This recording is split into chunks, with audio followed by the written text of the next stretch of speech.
It's a Monday matinee between the Atlanta Gladiators and the Adirondack Thunder on President's Day at Gas South Arena. Good afternoon, everyone. Guy Chiarenza with you here on this Monday afternoon for the final game of a three-game set between these two teams. The Thunder got the best of the Gladiators in the first two meetings, winning 4-1 on Friday and 5-2 on Saturday. Both teams got a day off to set up this showdown here on President's Day in the final meeting between these two. Gladiators have been slumping in their first periods as of late, trying to bounce back, going up against one of the hottest teams in the ECHL right now, as the Thunder have won 5 games in a row. The only team that is on a hotter streak than them are the Kansas City Mavericks, who have won their last 8.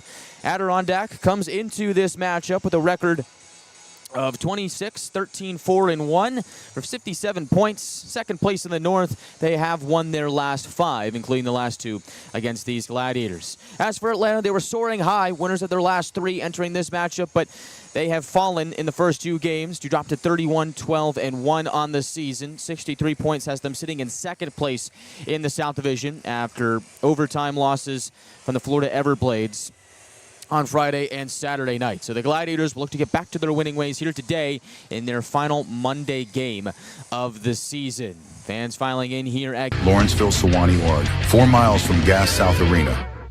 Gwinnett Fire and Emergency Services is ready to answer the call, but we'd rather prevent them. Our free home safety survey includes checking smoke alarms, identifying common hazards, and reviewing your family's home escape plan. Schedule yours today.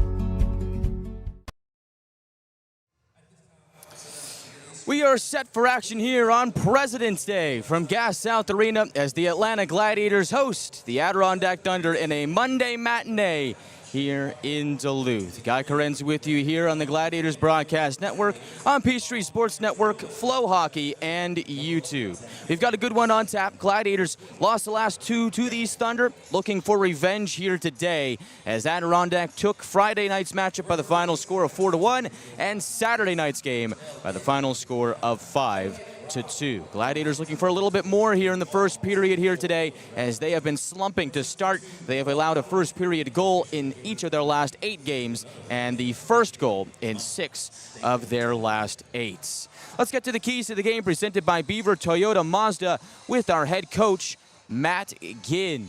And key number 1 is to limit their speed. This is a Thunder team that has made the Gladiators pay off the rush.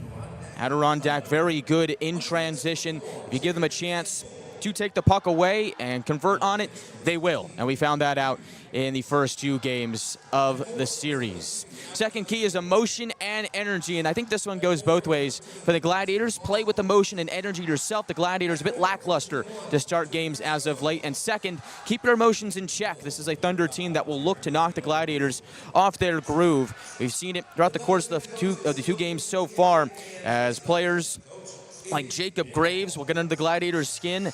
Same thing for Chase McLean, Tyson Fawcett. These are guys that know how to agitate the Gladiators, get them to take penalties. The Gladiators keep your emotion in check and keep bringing that energy. Make sure you're smart about it. And finally, the third key is to play connected. In the prior 2 games of the season series, the Gladiators have been a bit discombobulated. Doesn't seem like the communication is all there. They've been a bit offline as of sorts. Today, they will look to be a bit more connected and get back to their style of game. And so, those are the keys to the game presented by Beaver Toyota Mazda with our head coach, Matt Ginn. And with that, let's get to our starting lineups here tonight. We will start with the Adirondack Thunder. Getting the start at left wing is number 72, Alex Campbell, the former Atlanta Gladiator. Sitting at 5'10", 175. Campbell has 6 goals and 15 assists for 21 points in 31 games, including a goal and an assist on Saturday night. His starting center is number 13, Tyson Fawcett, standing at 5'6", 165. Native of Barrie, Ontario, has 8 goals and 5 assists for 13 points in 42 games. His starting right wing is number 21, Patrick Grasso, standing at 5'9", 165. Had a goal and an assist on Saturday to improve his figures to 7 goals and 7 assists in 21 games. Getting the start on the blue line for the Thunder is the former Gladiator, number 4, Jeremy Hansel, standing at 6'1", 200. Hansel is under contract with the Thunder's NHL affiliate, the New Jersey Devils. His D partner is number 16, Luke Reed, standing at 6'1", 192. Reed is under contract with the Thunder's AHL affiliate, the Utica Comets. And starting in net for Adirondack is the same man we saw on Friday night. It is Jeremy Brodeur, standing at 6'1", 190, wearing number 35, native of Essex Falls, New Jersey. Enters the matchup with a record of 16-6-2, a 2.3 goals against average, and a .922 save percentage. And on Friday night, stopped 32 of 33 in the 4-1 win for the Thunder over the Gladiators. Thunder's head coach is Sylvain Cloutier, and their associate head coach is Ben Holmstrom. Only change for the Thunder here today, Fawcett up to the second line, Olsen down to the fourth. Otherwise, the personnel remains the same from Friday and Saturday night. Now, in a moment, we will get to the starters for your Atlanta Gladiators as they are set to come out of the tunnel any moment from now. They'll be wearing their alternate jerseys today, blue jersey with white numbers and baby blue trim. They will skate from right to left to begin. The Gladiators will take on the Thunder wearing their white jerseys with red numbers and black trim. And with that, let's get to the starters tonight for the Gladiators. Getting the start at left defense is number 39, Chad Nychuk, standing at 6'1", 194, native of Rossburn, Manitoba, is the Gladiators' leader in points with 39, 6 goals and 33 assists for 43 games. His starting D partner is number 9, Nolan Orzek, standing at 5'11", 175, had a goal and an assist in the Saturday loss. Now 6 goals and 13 assists on the season. Getting the start at left wing is number 27, Mike McNamee, standing at 6 foot even, with 5 goals and 10 assists for 15 points in 33 games. Starting center is number 71, Joey Cipolone, standing at 5'11", 192. 11 goals, 13 assists, 24 points in 44 games for him. And starting at right wing is number 22, Isaac Walter, standing at 6'4", 205. 17 goals, 16 assists, 33 points in 39 games for Walter, the rookie from Sweden. And getting the start in net is number 35, TJ Semptimphelter, standing at 6'1", 190, native of Marlton, New Jersey. Along with Nychuk, is under contract with the Gladiators AHL affiliate, the Milwaukee Admirals. Ethan Hyder will back him up today. Non-dressers for Atlanta, Jack O'Brien still out of the lineup with an injury. Connor Galloway and Zach Yoder are healthy scratches. As the Gladiators head coach and director of hockey operations is Matt Ginn. Assistant coach is Zach Vanel. Equipment manager is Ben Ellis. Athletic trainer is Nick Nelson. I am Guy Chiarenza, and that will do it for the Gladiators pregame show here from Duluth. Atlanta looking to bounce back and snatch the final game of the 3-game set between themselves and the Adirondack Thunder.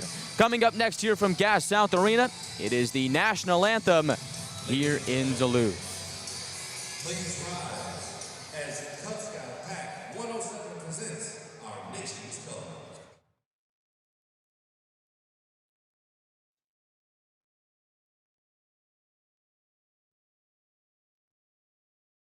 Please remove caps and stand with hands over hearts as we honor America and all the brave men and women who served our country with the singing of the national anthem performed by Mr. Jordan Stetson.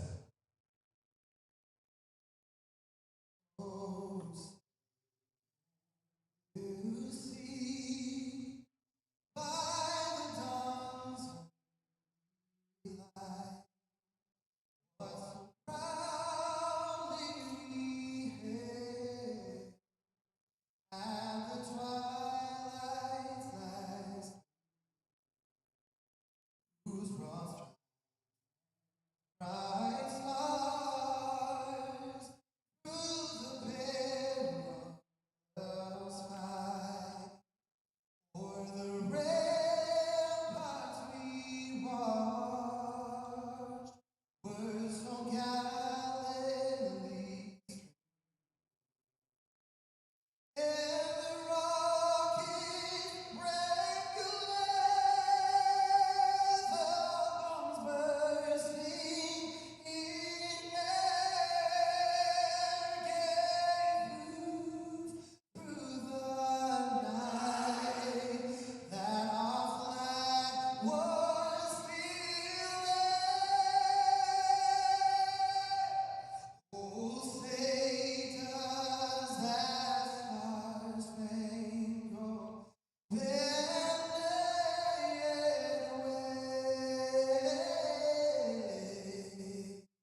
today's fumble puck delivery is PJ Edwards. We are all set and ready to go here on a Monday afternoon on President's Day at Gas South Arena. Gladiators looking to take the final game of the three-game set against the Adirondack Thunder after falling on Friday and Saturday night here in this building. Guy Chiarenza with you here on the Gladiators Broadcast Network on PSN, Flow Hockey, and YouTube. Thanks for joining us here on the holiday, President's Day. Got some hockey for you, and the Gladiators look to get back to their winning ways. They have been one of the best teams in the ECHL to this stage in the season. 31 wins, 12 losses, 1 overtime loss. Sitting in second place in the South, taking on the Thunder, who have won their last 5. They are 26-13, 4-1, second place in their division in the North. Goaltending matchup here today. It is TJ Semptimphelter going up against Jeremy Brodeur, the same matchup that we saw on Friday night. Semptimphelter stopped 21 of 25 in the 4-1 loss, and Brodeur stopped 32 of 33. Should make for a good one here this afternoon between the Gladiators and the Thunder. Gladiators mixing up their lines a little bit. The second line from last night gets promoted to the first. Those three remain the same, but throughout the course of the afternoon, we will see different line combos from Matt Ginn and Zach Vanel, the Gladiators coaching staff, trying to get back in the win column. Thunder win the opening face-off. They have scored the first goal in the opening 3 minutes of the last 2 games. Gladiators looking for a better start here tonight. Thunder working in deep. Semptimphelter's lost his stick. Long shot by Reed. Hits a body, his own man in Grasso, and goes to the far corner where Walter snatches it up. Nychuk drifts into the near corner. Unfortunately, skates into Semptimphelter's stick and pushes it even further away. Now Sippelin cruises up ice from the left wing, shifts to his forehand in the corner, and now backhands it to the right wing for Orzek pinching in. Out of the corner, Thunder able to wheel it to the neutral zone. Semptimphelter still without his stick. Sees Campbell take a shot from the top of the left circle. That gets blocked by McNamee. Now Campbell from the trapezoid loses the puck to Walter. Good back check from McNamee. Divorced him from the puck. Now Orzek tries to escape on the near side. Players bundle up in the corner. Justin Taylor tries to sneak away. Dishes it up to the line where it's handled by Wheeler. The Thunder captain sauces it back to Taylor. Out of the near corner, exchanges at the trapezoid. Salhaney feeds it across for a shot from the left wing. That hits traffic in front and is spat out to the neutral zone. Semptimphelter still without his twig, likely until the next whistle. Thunder direct the puck into the near corner. Collecting it there is Carabas. He'll spin it towards the net. It's his own man in front. Juggling the puck is Taylor. He'll exchange it with Graves in the near corner. Graves on his forehand, tries to shift to his backhand. Conroy, the former Thunder player from last year, is able to strip the puck away thanks to the pressure. Conroy with it now on the left wing. In his second game back from injury, Semptimphelter gets his stick back as Young cuts in tight. He is bodied off the puck, stood up between the circles by Wheeler. That puck will be snatched up by Brodeur. 1:45 into the first. And so our first whistle comes just 15 seconds under 2 minutes gone by. Fans, you can still make your pick as to who you think is going to score the Gladiators' first goal and factor in on the first assist. Head on over to our social media platforms on X, Instagram, Facebook, and LinkedIn. And of course, right here on our YouTube live chat as well. First goal brought to you by Hancock Whitney Bank. First assist, Pinnacle Promotions. Face off to the left of Brodeur is won by the Thunder. They'll toss it out to the neutral zone where it's handled by Brendan Less. He is on a D pairing with Conroy here today. Both of those players were acquired in separate trades from Adirondack to Atlanta over the summer as Mickey Burns lost an edge and went tumbling into the Thunder net as Atlanta tried to work the puck in deep. And Burns jolted the net off its moorings, and so they'll get that put back on. 2:01 into the first. And so for Conroy and Less, bit of a grudge match for them, although they do have pleasant things to say about their time in Adirondack, as they'll take this face-off out to the neutral zone.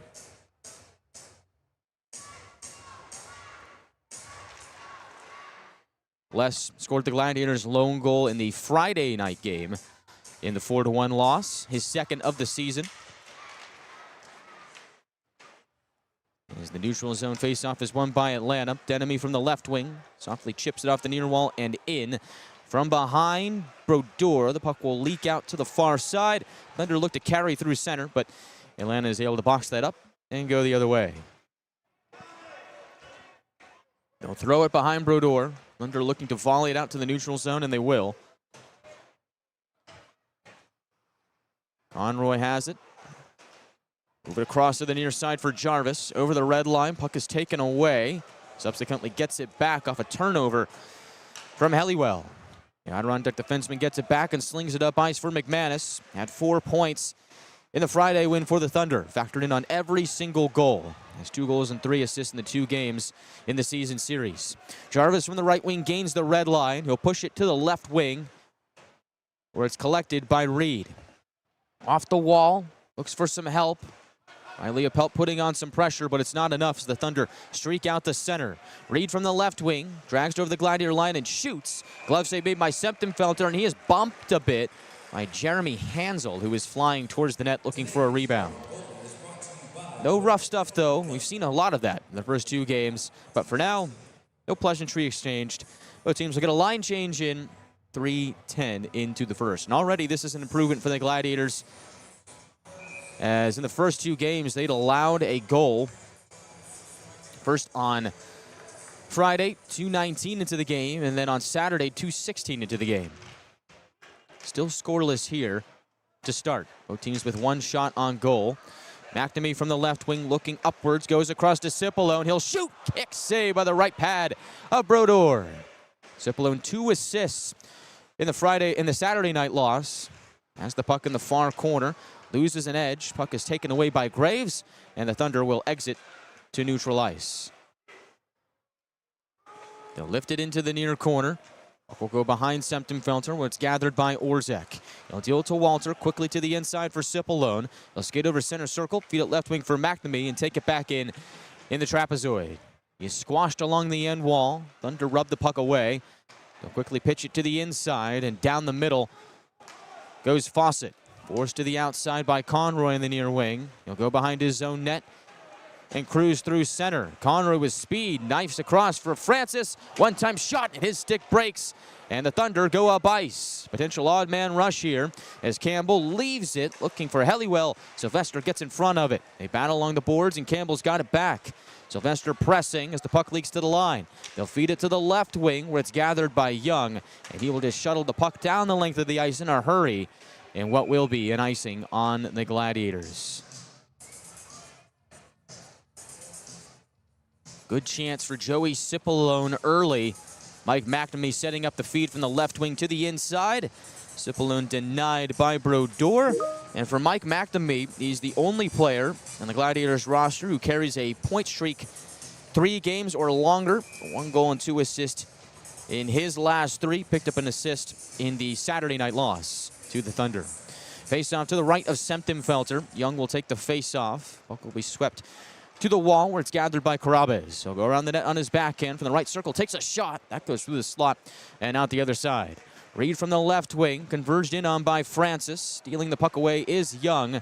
Dangerously chucks it to the high slot. Does move out to center. Hansel will bang it back in around the boards to the left wing. Puck is bet in the corner by Brendan Less. Outworks the Thunder there to set up Young through the neutral zone. Young distributes to the left wing for Conroy. He is checked along the boards hard by Hansel. Puck rolls off his stick. Up for grabs in the far corner. Young wheels it to the line for Jarvis. Jarvis unloads, blocked in front. Getting a piece of that was Reed. And the Thunder will just toss out the center where it's batted down by Jarvis. Delayed offside in the Gladiators and actually will get called. 5:13 into the first. And so we will get a neutral zone face-off here. And they're going to put this right at center circle. Lind will take the face-off against Bertuzzi. Kaylin Lind now playing in the center position here today, with Denemy as his left winger and Mickey Burns as his right. They'll punch it in from the left wing. Puck will jumble to the line. Swiped at by Bertuzzi. Had a goal in Saturday's game. Bertuzzi has been one of those X-factor players for the Thunder in this series, as he has 2 goals and 2 assists in the prior 2 games. They'll slip it down to the trapezoid where Septemfelter hurls it to his left. Puck kept in deep by the Thunder as McLean chips it to the left wing. Ling gets in front on it. Nice touch pass to Carabia. Goes upwards to Denemy, who gets checked off the puck by Graves. Now McManus flying through center, checked by Lind off the puck. Appelt has it, dancing to the left wing. He'll throw it down to the trapezoid, evading a hit from Wheeler. Puck will go to the right wing. Scardina kicks it to Nolan. Centers for Appelt, right circle shot. That gets blocked. Nolan will sauce it to the line. Orzek from the right point unloads. Save made by Brodeur, off balance, able to kick it away with the left pad. And the Thunder once again escape to the neutral zone. Nolan throws a check on McLean, almost dumped him into his own bench. Gladiators whacking at it at the line. McNamee enters from the right wing. Taking a spill was Herrera for Adirondack as Atlanta looks to possess. Not going to happen this time, as moving up ice is Herrera. He'll pitch it to the left of Semptimphelter and into the near corner. Thunder center for a shot by Olsen. Orzek gets a stick on it to direct it wide. Helliwell around the boards. Puts it into the near corner. Battling as Herrera tries to split two Gladiators and does. He'll put it up top. Helliwell thinks about shooting, drifting to his left. Now fires off the end wall looking for an angle. He has got the open man. They will center it back to the line for Helliwell. Now drifting to his right. He'll deal it down to the trapezoid to Herrera. Herrera on his forehand, climbing up the wall, dishes it back to Olsen. Left circle shot, blocked by Nychuk, and the Gladiators clear to center and get a line change in. 12:38 left in the first period. No score here in Duluth. Les from his own end wall, angles it to Conroy. Gladiators looking to see what unfolds in the neutral zone as they plan their next breakout. Conroy will be the quarterback, as he'll feed it to his left. Les has it, up the ice, connects with McNamee. He'll direct the puck to the trapezoid, where it's gathered by Cipollone. On his forehand, deals it to the left point for Les. Long shot, tipped in front, blocked by Hansel, and shuttled through the neutral zone.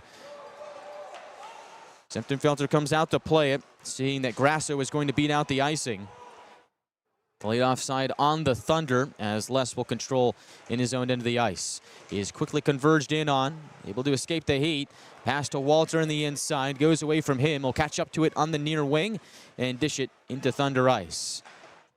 Not very many whistles to start this one, as a stretch pass makes its way to Fawcett from the right wing pivots, and he is quickly mopped up by Young and company. Francis looks to take it up ice, overskates a bit. Thunder able to control, as from the left wing it is Helliwell.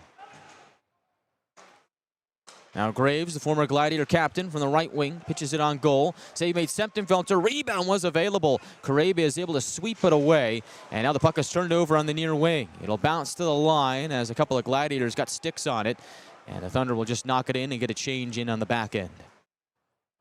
11:08 left in period one. Still no score. Sylvester chips it up the left wing wall for Young. Trying to dig down deep. Alex Young can't corral it. Sylvester on the forecheck as well. Now from the left wing, Carabas has some separation for a shot. Semptimphelter gathers it on the low drive beneath the left circle. That draws a whistle with 10:51 left in the first period. No score in Duluth between the Gladiators and the Thunder. We are back after this from Duluth. Need to build a professional brand? Alpha Graphics delivers with stunning signage, graphics, and marketing materials that are exactly what you need to earn clients' trust. Alpha Graphics. Bring your brand to life. Wendy's has new chicken tenders. Crispy, juicy, tendery tendies. Ooh, that's fun to say. Tendies, tendies, tendies. And they're so good, maybe we should change our... For tendies you're gonna know by name, gotta be Wendy's. Why choose between getting things done and doing things with the ones you love? With Kroger's same-day pickup and delivery, it's easy to shop the same great prices and quality you'd find in-store, so you can catch more family time. We'll bring your groceries right to you, satisfaction guaranteed, so you can spend time on what matters most. Kroger, fresh for everyone. No score at Gas South Arena between the Gladiators and the Thunder. 10:51 left in the first period. Face off to resume the action will be to the right of TJ Semptimphelter. Thunder win the draw. Cross-ice feed for Hansel, and he fires it wide from the right point. Off the end wall, Gladiators slap it to the neutral zone. Denemy tried to grab it on the fly, but overskated it a bit, and the Thunder will control. Bertuzzi able to knock it back as they sling it to the right wing. McLean off the wall has McManus. From the right circle, pushed to the outside. Able to slither away is McManus, but only for a moment. Denemy forces him out to center. As Bertuzzi has a man down the middle of McLean. Backhand feed to the inside is picked up by Nychuk and put to the neutral zone. Denemy on the left wing looks to skate into a pass from Nychuk. Kellywell takes it away. They'll spin it up the boards. At the left point, Nychuk keeps it alive. Gladiators in the midst of a line change have to abandon the play as Scardina from the red line has to chuck it up to Nolan at the attacking line. He's unable to reel it in, and so the Thunder will take their chances up ice. Softly ahead, Les gloves it down at his own blue line.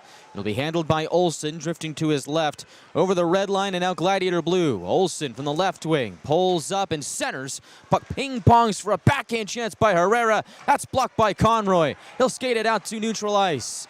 Conroy down the right wing, tries to cut inside from the slot. Puck is jolted off his stick and swept out to center. Gladiators looking to take their chances off the rush. Almost had something out of it. Now it's a pelt from the left wing. Over the red line. Whacks it into the near corner.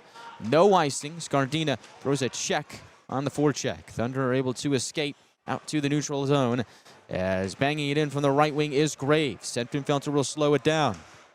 Jarvis behind the net. Looking up ice. Softly deals it to Cipolone. They'll glide down the left wing and whack it into the far corner. Catching up to it is McNamee, but he won't beat out the defenseman in Wheeler. Gladiators keep it alive to the left point. Long shot by Jarvis, gets tipped wide. Now Grasso from the far wall from his knees looks to sauce it out. Gladiators continue to press and dig it back down to the trapezoid. Puck will spit up the far wall. Right point shot, angle off the end wall, goes to McNamee. Out of the corner, sets up a chance inside, and Cipolone has it kicked away by Brodeur. Now Jarvis from high to low moves the puck into the far corner. Pelt and company head off, and Walter throws a check, and it looks like the Thunder will ice the puck in a hurry with 8:12 left in the first. Gladiators getting some good offensive zone time here to start the second half of the first period. 8:12 left in period one. Face-off will be to the left of Brodeur. On comes Francis, Sylvester, and Young. He will take the face-off. Francis has it off the victory at the right point. Gladiators move it from high to low into the near corner. Graves shuffles it out to center, and it's a foot race to beat out an icing, and Orzek will win it. And that was close. Alex Campbell, the Thunder player, racing after it. A little bit of an argument. He might have had a case. But they will take this puck back down near Brodeur, and the Gladiators will look to get something going here to take the first lead of the day. Atlanta out shooting Adirondack 4-3 to this point. They saw to the left of Brodeur. Young has won another. At the right point, it's Orzek. Has to chip it to the inside, takes a hit, and deals it into the corner. Francis on his forehand, spins away from Graves, knifes it over to the left wing for Nychuk. Exchanges with Young at the point. Now back down low to Nychuk, sets up a one-timer by Sylvester, and that hits the back of the net, and he scores! Sylvester with a missile from the left circle, and Atlanta strikes first.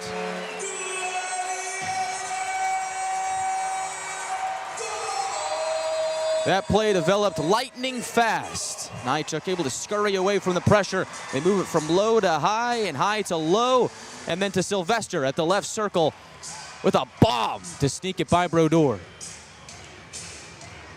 Sylvester now has goals in back-to-back games, and it's the captain striking first in the matinee matchup. Sylvester's 12th goal of the season has made it a 1-0 Atlanta lead, and they're looking for more. Behind the net, Denemy looks to center. Puck is broken up by the Thunder. Move up ice, 2-on-2. Selhaney off the end wall, sees the play grind to a halt. Thunder are offside with 7:25 left in the first. Cody Sylvester has made it a 1-0 Atlanta lead. 7:25 left in the first. We're back after this. We're 20, and yeah, we're celebrating big. Because in 20 years, we didn't just make the gear. We made hockey cooler. They said we were too loud, too flashy, too different. They told us to tone it down. The Warriors don't tone it down. We go full throttle. And this is just the start. 20 years in and we're just getting warmed up. We're still the brand that makes the gear you can win in, chirping, and partying. And if you thought we were bold before, just wait. The next 20 years start now. Life's too short for ordinary whiskey. Make it infamous.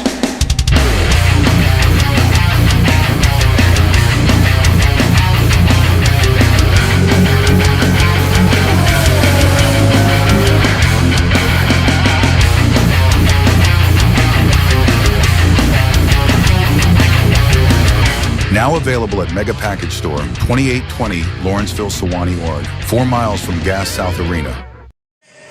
The Gladiators have their first lead of the series, thanks to Cody Sylvester's 12th of the season from Nychuk and Young, 12:20 into the first.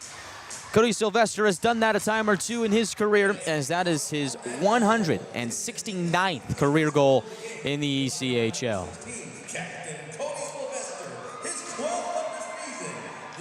Gladiators looking for more. On the left point, Denemy.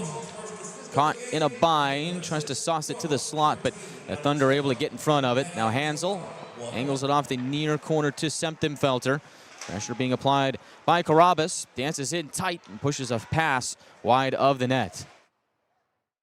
Denemy has the rebound. Gladiators trying to get out of a bind, slap it out to the neutral zone. Thunder return the favor. Les from the far wall has some space as Adirondack's making a change. Conroy will handle behind the net as Atlanta looks to extend its lead to 2. Conroy slowly creeps out from behind the net, waiting between the two circles. Flings it to his right. From the Thunder bench, it is Nolan. Passes inside for Appel. Puck will jumble out to the neutral zone as Bertuzzi snatches possession. Thunder look to make a series of passes through center. Doesn't quite work out for him as Jarvis takes it in on the left wing. Puck will go behind the net. Hutchison tries to escape. Bouncing puck goes to Appel between the circles. He shoots. That shot goes wide. Appel will sauce it deeper for Nolan. Out of the left corner. Leaping up the wall. Centers for Jarvis. Gathers the puck. Sets up Scardina for a shot. That gets blocked. Second opportunity. Put on goal. And that gets blocked again. Thought it made its way there, but hit another Thunder player in front. Meanwhile, Carabia moves it from the back end of his own zone out to neutral ice. 5:33 left in the first period. It's the first time in the series we've seen the Thunder play from behind as Olsen takes a shot and scores. From the right circle, he buries it, and the Thunder have tied it at 1. And so there is the response from Sylvain Cloutier's Adirondack Thunder. They've made it a tie game with 5:27 left in period 1. Simple give and go at the right wing wall. Cutting inside is Olsen from the inside part of the right circle. Goes stick side on Semptimfelter, and the Thunder have their first goal of the afternoon.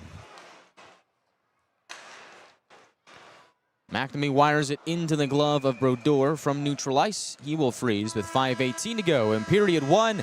That'll send us to a timeout. All tied up at 1. Cody Sylvester started the scoring, and Olsen continued it for Adirondack to tie this one at 1 apiece. We are back after this from our local partners.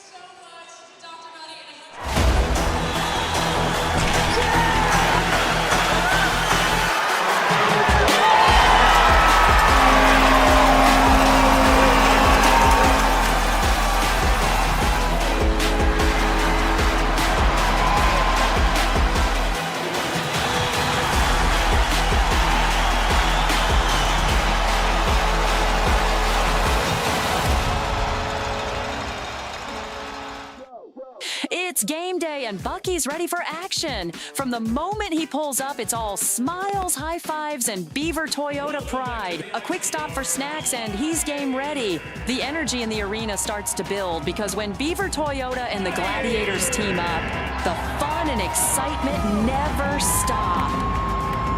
Catch Bucky at the next Gladiators game or visit us anytime at beavertoyotacoming.com. Sean Olsen's goal, 2:13 after Cody Sylvester's opening score, has tied the game up at 1. Olsen's second of the season was assisted by Tanner Edwards to give the Thunder their first goal of the afternoon. Face off to the right of Brodeur. Sipolen will take it and win it cleanly to the line. Orzek and Nychuk at the left point. Chucked to the slot, hits Walter and goes wide. Now Sipolen wraps it in front. McNamee shoots, and Brodeur robs him point blank. The feed from the goal line to the slot. Almost a surefire goal most of the time, but Brodeur able to take it away.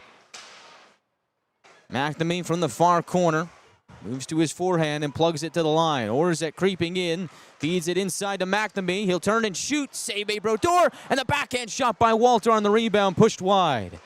Now they fight for it at the right point. McNamee hauls it in on his forehand, delivers to Walter on the end wall. Leaves it for Sipolen. From low to high they go. Nychuk fumbles at the left point, and it sets up a chance at bites for Grasso on a breakaway. Tied up by Orzek and kicked away by Semptimphelter. It did draw a penalty, though. 4:23 to go in the first, and that will be the first penalty of the afternoon. But from the Gladiators, you'll take it. That's one of those penalties that if you're Matt Ginn, you're all right with that because you might have just saved a goal. Orzek going to take a seat, and the Thunder are off to the power play. This means the Gladiators are going to buckle up and head to the Beaver Toyota Mazda penalty kill. And the Gladiators were perfect in their last outing on Saturday night, 4 for 4 against this Thunder power play that is operating at 17.9% on the season, 20th best in the ECHL. This Gladiators penalty kill operates at 80.7%, 18th best in the ECHL at this stage in the season. Gladiators win the faceoff to start the penalty kill, but the Thunder wrestled away from Conroy in the trapezoid. They'll snap it to the right circle for McManus. He'll put it to the line for Hansel. He'll take his time and feed it to Bertuzzi, taking a shot that's blocked by Denemy. Now Hansel feeds it to the left circle. Now back at the left point, it is Bertuzzi. Cross to the right wing for McManus. Deals it to the left circle. Fanning on the one-timer is Carabas. Gladiators emerge out to center. They have 8 shorthanded goals this season, second most in the league. Young looks to center for Denemy, but the pass offline, and the Thunder will control. Gladiators have opened this penalty kill off with a good start. Bertuzzi brushes it to the left wing for Carabas. Burns putting on some pressure. Carabas able to skid away. McManus to the slot, and a one-timer is sticked away by Semptimphelter. Grasso right there between the circles. They put a good bid on goal. And the Gladiators netminder able to make his biggest save of the day to keep it a 1-1 tie. 1:08 left on the penalty to Orzek. 3:30 to go in the first period. Faceoff will be to the left of Semptimphelter. Sipolen will take the faceoff with Nychuk, Jarvis, and Burns joining him on the PK. Thunder win the draw. Campbell pops it to the left wing for Grasso. Now at the right point, it's Reed. Looking downhill, takes a shot, blocked in front and sent out of play. 56 seconds remain on the penalty to Orzek. Semptimphelter here today making his 23rd start of the season. 15-6-1 record entering the matchup. 1.96 goals against average, .930 save percentage, and a shutout. Statistically, he has been one of the league's best this season. And he's made some timely saves for these Gladiators to help them to their record of 31-12-1 on the season. Under contract with the AHL's Milwaukee Admirals, he's spent the entirety of the season with the Gladiators. Another face-off to his left. Sipolen will take it against Salhaney. Salhaney's won another. At the right point, it's Reed. Pushes it down the right wing wall and takes the return feed. Now distributes to his left. They'll cycle to below the left circle. Now at the left point. Reed at the line takes a shot that gets deflected wide. Bounces off the end wall. Free puck there. Poke for it in the far corner, and the Thunder have it. 35 seconds left on the penalty. At the right point, it's Salahaney. Tries to push it to the inside, and it hits a stick and goes out of play. Good after stick by Andrew Jarvis. They get the whistle, and he will head off along with the other penalty killers. And on comes Lind, Nolan, Conroy, and Les. Face-off will be to the left of Semptimphelter once more. Meanwhile, for the Thunder, it'll be Taylor take the draw, Salhaney to his right, Grasso to his left, Campbell and Reed manning the back end. Thunder win the draw. Campbell with it. Drifting towards his left. Feeds it to the circle for Grasso. Return feed for Campbell is fumbled at the line. And it's a free clear for the Gladiators as he's forced out the center. 2:37 left in period one. Grasso from the left wing is checked off the puck by Lind. Nolan will mail it down for a Gladiator clear. And that should just about do it for the penalty to Orzek. Reed flies up ice, cutting down the middle. He'll brush it to his left. Puck is intercepted by Sylvester. Thunder are able to wrap it down to the trapezoid, but Orzek out of the box, and the Gladiators start the day 1-for-1 on the PK. Sylvester reels in a pass from the right wing, looking up ice, charges into action. Exchanges with Young from the right circle, he shoots. High shot fought off by Brodeur. Loose in front, Sylvester's high stick. And that will draw a penalty, and now the Gladiators will get their first power play of the day. And Sylvester checking for blood. It's going to be at least 2 minutes as the Gladiators head to the Eco-Electric power play with 1:59 left in the first. And we'll see what the verdict is, if this is a double minor or just a minor penalty. But it looks like going to the box is Graves for Adirondack, the ECHL's leader in penalty minutes, as he is added penalty minutes 43 and 44 to his total. And looks like 45 and 46 as well, as it's a double minor to Graves here at the end of the first period. So it looks like he did draw some blood on the high stick to Sylvester. Gladiators have an excellent opportunity to retake the lead. Personnel starting the power play: Young, Burns, Walter, Nychuk, and McNamee. Nychuk off the face-off victory, takes a shot. That's blocked by Bertuzzi. At the line, feeds it to his right for Burns. At the right point now, it is Young. Across to Nychuk. Back to Young. Turns towards the net and shoots. Kicked away by the right pad of Brodeur. Held in along the left wing by McNamee. They'll sauce it into the corner for Burns. He'll wrap it around to the right wing for Young. On his forehand, fires down low to Burns. Return to Young at the right point. Inside for Nychuk. Left circle, McNamee. Centers for Walter. His shot goes high and wide. Now Young from the right corner. Just to chop it away from Reed. He gives Burns a shove and will clear the puck with 1:14 left in the first. The Gladiators don't score on this power play here to end the first period. We'll open the second period. About 2 minutes of power play time. At the right point, Nychuk has some space. Sauces down low to Young and takes the return feed and sends it across to McNamee.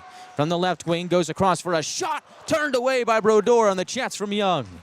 Now Nychuk, back to Young. From the right wing, passes inside to Burns. Back to Young, to Walter in the slot. Fans on the shot. He was tied up, and the Thunder will clear with under 40 seconds left in the period. Gladiators change personnel.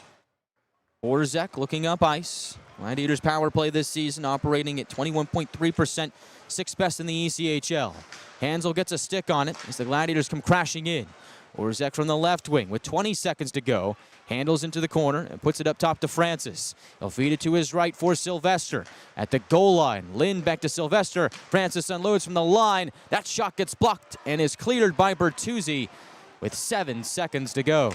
Semptimphelter outlets to Francis. Time running out in the first. 2 seconds left. Lind puts a shot wide of the net, and that will conclude the first period of play. The Gladiators open the scoring with Cody Sylvester's 12th of the season and his second in as many games. The Thunder respond a little over 2 minutes later with Sean Olsen's second goal of the year to make it a tie game after one period of play. Gladiators 1 for 1 on the PK in the first period. They still have 2 minutes and 1 second left on the double minor to Graves. They will open the second period with that much time on the power play as they look to quickly take a 2-1 lead to start period 2. We'll talk all about it during the first intermission report when we come back, as we will be joined by Shelby Rabideau here to recap the first period, look ahead to the second, and check in on the other two games that are going on here on President's Day. All that and a whole lot more coming up on the other side of the break here at Gas South Arena. Once again, it's the Gladiators 1 and the Thunder 1 after 20 minutes of play.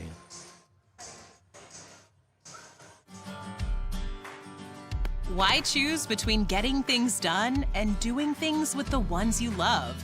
With Kroger's same-day pickup and delivery, it's easy to shop the same great prices and quality you'd find in-store, so you can catch more family time. We'll bring your groceries right to you, satisfaction guaranteed, so you can spend time on what matters most. Kroger, fresh for everyone.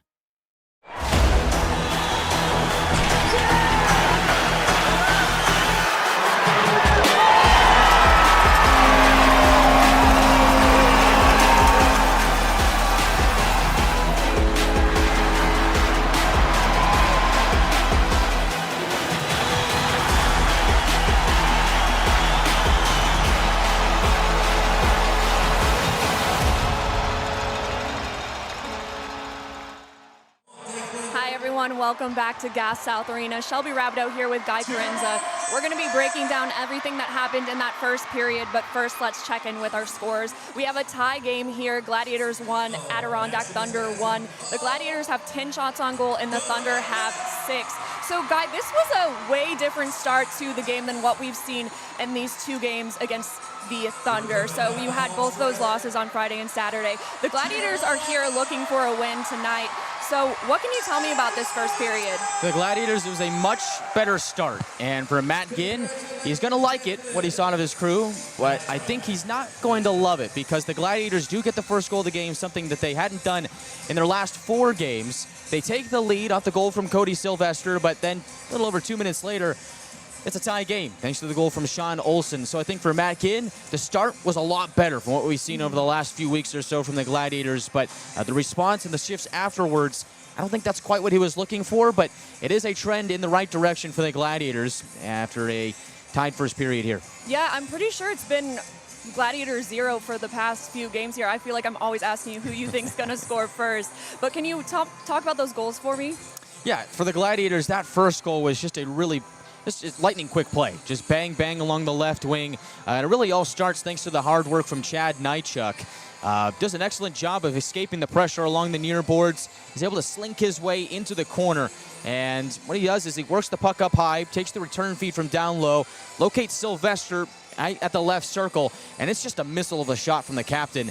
We've seen him do this a time or two in his career. He's got over 100 ECHL goals to his name. He's one of the top 10 in all active players in points, goals. He's done it all, and so he's taken that shot a time or two, and he doesn't miss on it. Is able to sneak it by Brodeur for the opening score.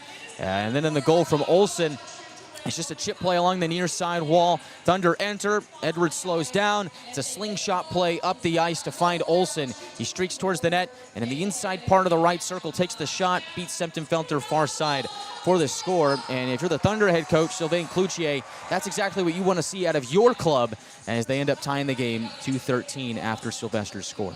Now, I brought the line sheet over here because there's a little bit of a mix-up here with all the lines since O'Brien is out, and I've talked to Coach past couple of games after the losses about these lines since they've been changing quite a bit, and I'm gonna ask him about these because it is completely different than what we're used to seeing. So what do you have to say about the lines that you've seen so far tonight?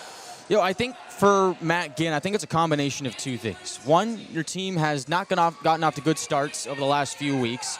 And two, you've lost your last 2 games to this team. at some point he was going to mix something up. We saw him do it on Saturday night. We've seen him do it again here today. The one thing that remained consistent, though, was that second line, McNamee, Cipollone, and Walter, carrying over from Saturday night to today. And I think that takes me to the second part, where you always want to try and reward guys that have been playing well with ice time. And so for those three, they've been playing well for the Gladiators despite the back-to-back losses to the Thunder. Mike McNamee is on a 3-game point streak with a goal and 2 assists in his last 3. I really think that he's caught his stride here as of late. He's playing some really smart hockey for the Gladiators. And you pair him with Joey Cipollone, who had 2 assists in the loss on Saturday. He's playing some good hockey as of late as well. And I think you combine those two with Walter, who is scoreless in his last 3 games. That ties his longest drought of the season. You pair 2 hot guys with a guy like Walter that at any moment can get going. If you were able to get him on fire, the Gladiators could go on a run here in terms of scoring. I think that's why that line stays consistent, and it kind of trickles down from there. You always want your playmakers to have some more time to manage the puck and create opportunities for you. I think that's why you see Sylvester, Young, and Francis on that second line, and then everybody else you're going to need to chip in when they do get time on the ice in terms of providing depth scoring and hitting and checking to kind of jolt your team to life when you are in a scoring slump. Yeah, and I definitely saw in this period compared to the last 2 games, the Glads were playing a different game. You know, not the best start we've ever seen, but again, it's a lot different than what we've seen from them. I want to bring up the keys of the game, and one of the keys of the game was to play connected. And I noticed the last 2 games against the Thunder, the Gladiators weren't really connecting when it came to passes, and I think today, so far, we've seen some promising plays, and I think that will continue hopefully into these second periods. But again, I think that they've played a little bit more connected here today, despite like the change in lines and not playing with the same teammates on those lines throughout the season. So it looks promising. I absolutely agree with you. I think for the Gladiators in their last 2 games, they were a bit out of sorts, and we haven't really seen that out of them a whole lot this season. This is a team that hasn't really faced a whole lot of adversity, hasn't really faced a whole lot of injuries. Now with O'Brien out for an extended period of time after leaving Friday's game, they're going to have guys step up, and they're going to have to find a way to play more connected. And so I think for Matt Ginn, after Saturday night's game, wasn't very happy with the way his team played in that game and the way they've been performing in the weeks prior. And on Friday, you talked to him, and he said that he felt that one coming with the way that they've been playing to start games. I mean, you can come back every now and then like they did against Jacksonville a few Fridays ago, but you're not going to be able to do it all the time. And so for the Gladiators, playing connected, playing as a team, this is a team with 31 wins. They have the most wins in the Eastern Conference right now. This is a team that has found a way to piece it together this season. With O'Brien out, they need to find a way to be more connected than ever as they head into the final stretch of their season. Yeah, and I'm looking forward to see how they play for the rest of this game. And I don't have a question for you today, so maybe someone in the chat has something fun to say on this Monday afternoon. But when we come back, we'll be talking about what we want to see in that second period. But right now, it is a tie game here in Gas South Arena, and it is 1-1. We will see you after the break. It's game day and Bucky's ready for action. From the moment he pulls up, it's all smiles, high fives, and Beaver Toyota pride. A quick stop for snacks and he's game ready. The energy in the arena starts to build because when Beaver Toyota and the Gladiators team up, the fun and excitement never stop. Catch Bucky at the next Gladiators game or visit us anytime at beavertoyotacoming.com.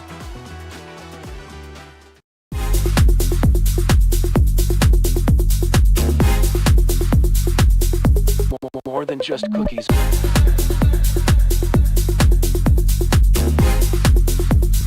Desserts now in rotation.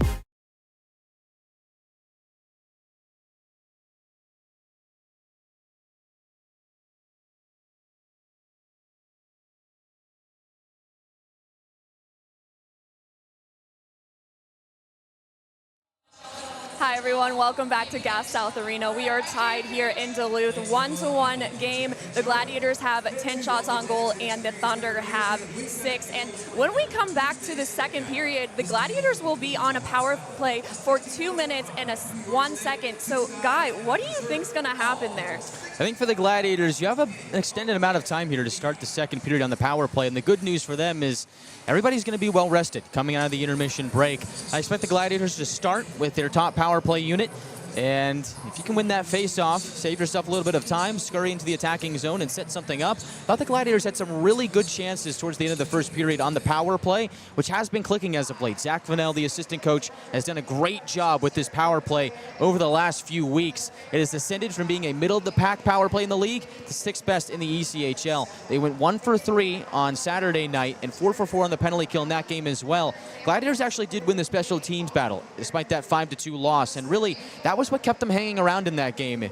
For those of you who were with us, if you can remember, it was Cody Sylvester scoring on the power play in the final 5 minutes to make it a 3-2 game, despite the Gladiators trailing 3-0 at one point. Look for the Gladiators to match up well in that special teams battle as well again here today, as the Thunder special teams really aren't their strong suit. Their power play, 17.9%, 20th in the league. It's a bottom 10 power play. Their penalty kill, 16th in the league, middle of the pack, 81%. But the Gladiators really have been excelling on the power play as of late, and it seems like the penalty kill has taken a turn for the better lately as well. Yeah, and it's completely different than how we started off this season with that power play not looking as great. So it's good to see. I have written down that they have scored in their last 6 games on the power play. So hopefully there's something brewing when they come back. Yeah, the Gladiators have been doing a really nice job of getting things set up on the power play, and I think for them it's just simplifying a little bit. They're able to work the perimeter. A lot of teams will like to keep power plays to the outside. You don't ever want to give up ice inside for chances between the circles or in the slot. And so for the Gladiators, they're content with working the puck around a little bit to create some separation. And I think what's really working for them right now is the personnel that they have on the ice on both units. And I think if you look for a guy like Cody Sylvester to take that finishing blow with that shot from his office, we saw it on Saturday night from the right circle. It seems like the Gladiators are trying to work it around to him, but they're also open to other options from the line or over from the wings as well, as they've taken a lot of shots as of late. As you mentioned before, the Gladiators out shooting the Thunder 10-6 in this game. Considerable amount of those shots came on the power play. Yeah, and again, it's completely different than what we saw in the other 2 games of this series. What else are you looking for the Gladiators to do in this second period? I think for the Gladiators, the biggest thing that I saw them out of there in the first period was, one, their speed.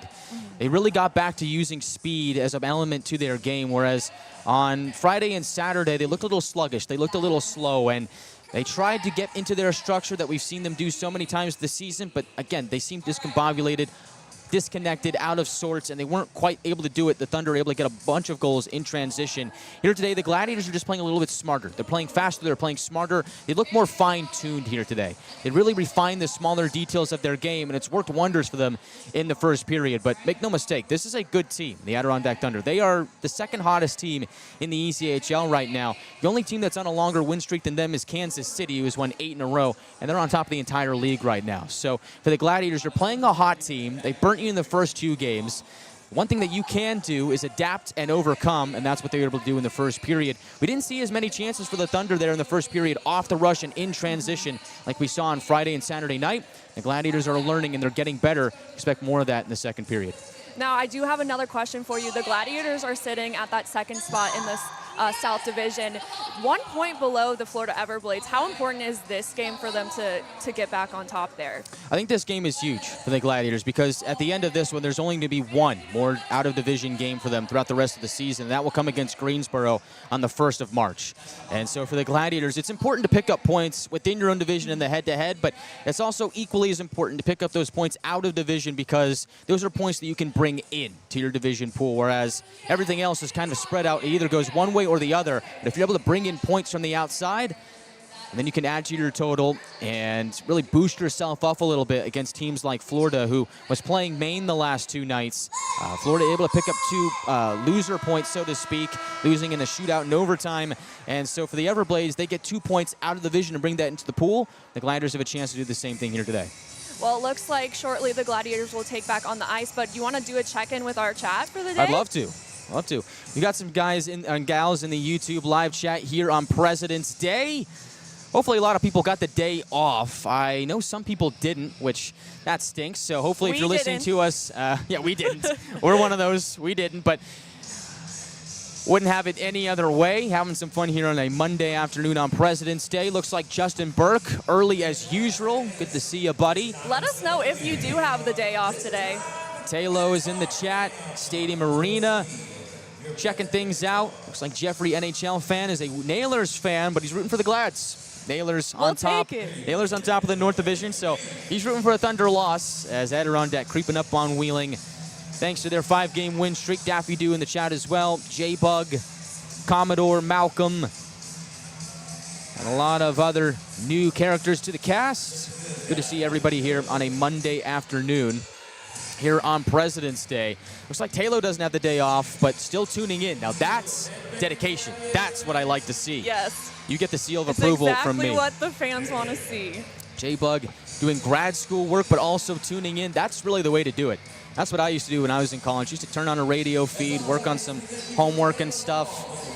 You know, always a good time. I'm not going to lie to you. I've been at my serving job, and I've been, like, tuning into the Olympic hockey, so I feel the same about, like, I would be watching it as I was supposed to be doing other things. But so I'm in the same boat. I understand that one. And Team USA off to a great start to the Olympics, and it almost feels like we might be destined for a Canada-USA matchup, but I don't know. It's a very contested group there. The Slovaks have making a really good run at it. They've had a great start to the tournament as well as they move into the later stages of it. I'm also pretty excited to see the women's hockey as well because the Team USA for the women's team has been incredible. I believe they played this afternoon against Sweden. I'm not sure what the final was. We should look. We should look maybe in the next intermission. We don't want to spoil it here. Take a look and see. Yeah, but always rooting on the women's team as well. Yes, well, it looks like the Glads are about to head back out on the ice here, so we're heading into that second period on a power play, 2 minutes and 1 second. Again, it's a tie game here, 1-1, as the Gladiators and the Thunder head into that second period.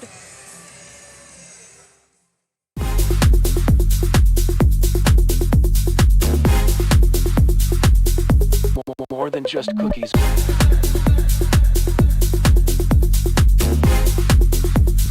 Desserts now in rotation.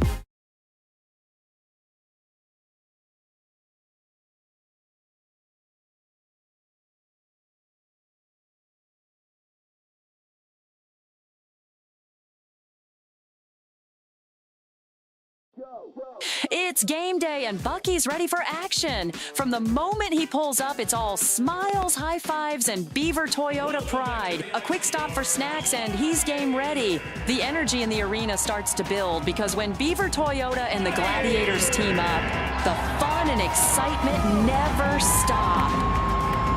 Catch Bucky at the next Gladiators game or visit us anytime at beavertoyotacoming.com.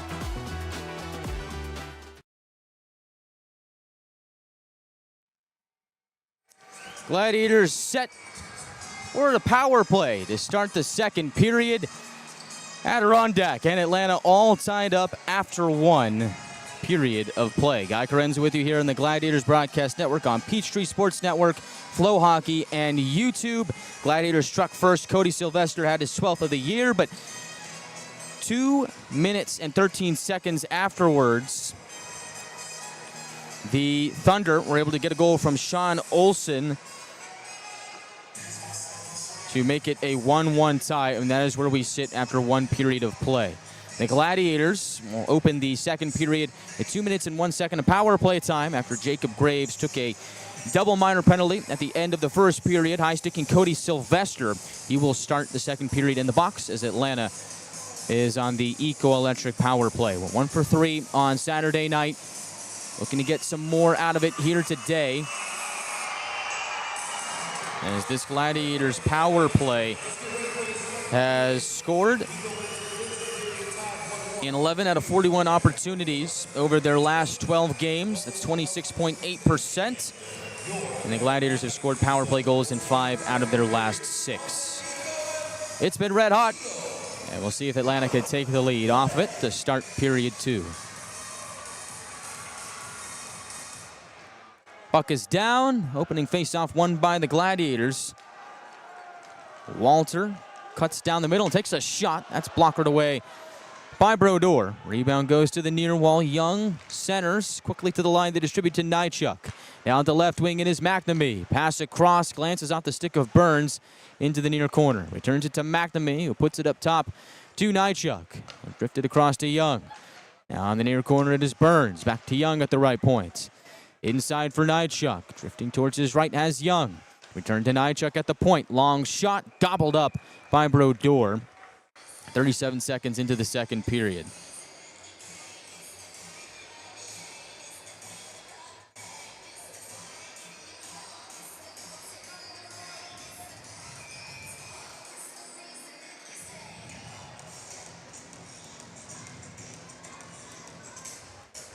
Face off to the left of Brodeur.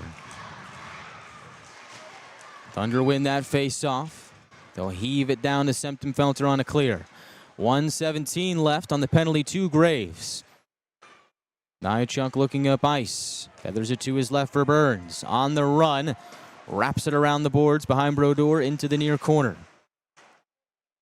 Gladiators work it to the line. McNamee drifting towards his left. Connects with Nychuk at the left point.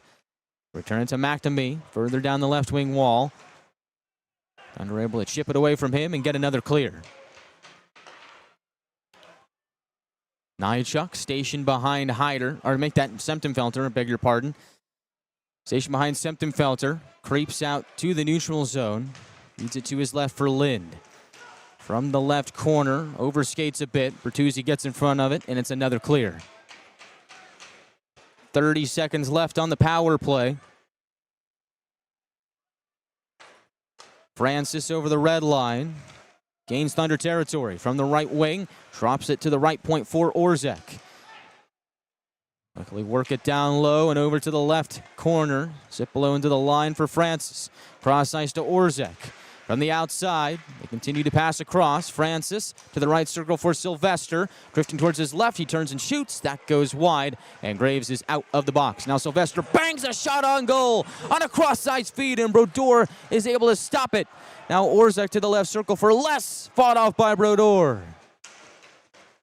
Now Lind centers, nobody home. Graves will just pump it out to center. And Lind comes back in. Shot from the high slot, gloved up by Brodeur.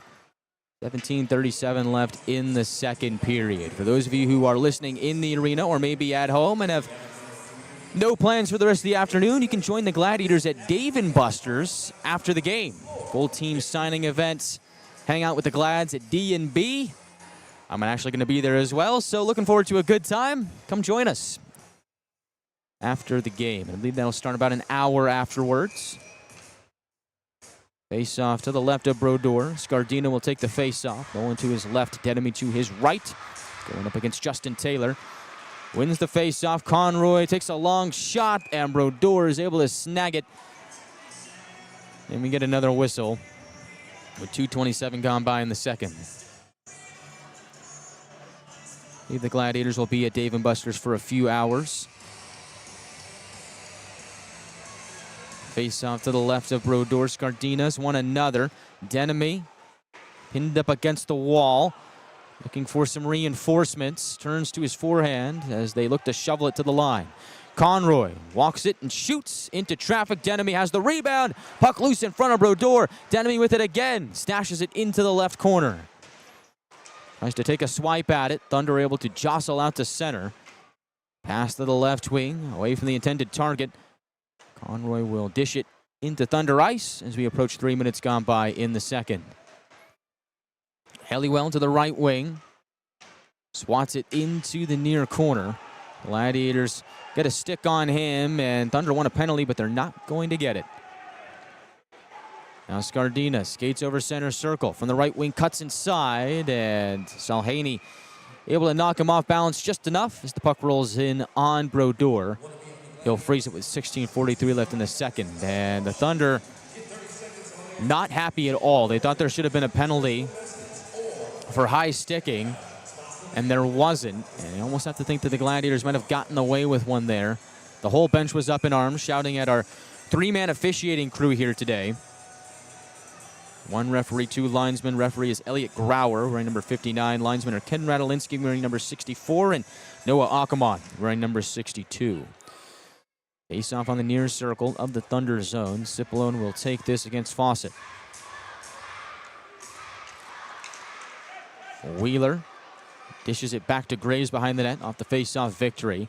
Thunder Distribute to the left wing for Wheeler. And inside for Fawcett. They'll jab it into the near corner. Chasing after it is Jarvis. Cipolone takes the puck up ice and almost turns it over, but does connect with Walter. A rumble down the middle. Puck glances wide of Brodeur on the cross ice feed. Carabia catches up to it in the trapezoid, but pressure put on by Wheeler and Graves. Gets possession back for Adirondack. Now Wheeler overskates the puck on the near wing. Walter takes it away and centers, and the one touch from McNamee is mopped up by Brodeur. If he had got a little bit more mustard on that, that is a goal. Walter from the right wing centers, and McNamee got a good piece of it, but not enough. Brodeur able to move from left to right to snag it and keep it a tie game. 16:03 left in the second.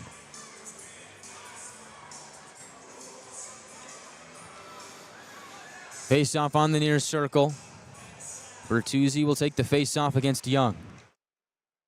The Thunder is the victor. They'll wheel it to the right wing and pop it to the neutral zone. And all the way down into Gladiators ice. Orzek takes a check from Bertuzzi. And now Young from McLean. Able to reverse the puck into the near side. It'll leak between the circles. Juggled by Sylvester. Sends Young into motion. Barreling down the middle. Tattoos a shot off the glass. On the left corner, Sylvester has Francis behind the net.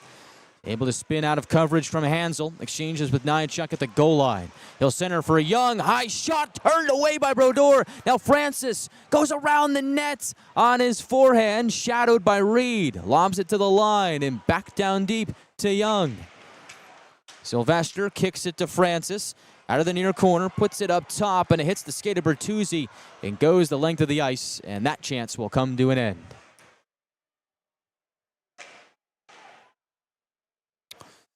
Nychuk waits behind Semptimfelter. Looking up ice. Feeds it to the right wing for Denemy. He'll leave it for Lind. Cutting in tight. He'll go around the net on his backhand. Lind pivots to the forehand and dives away from Helliwell. As Conroy at the left point. He'll slink down the wall. Conroy to the circle. Shoots. Save made by Brodeur. Conroy has his own rebound. On the left wing half wall. Olsen tries to strip the puck away from him. Conroy tried to bulldoze out of the coverage, but the Thunder move up ice. 4-on-2. Olsen drifting to the left wing has Edwards for a shot. That's blocked by Burns.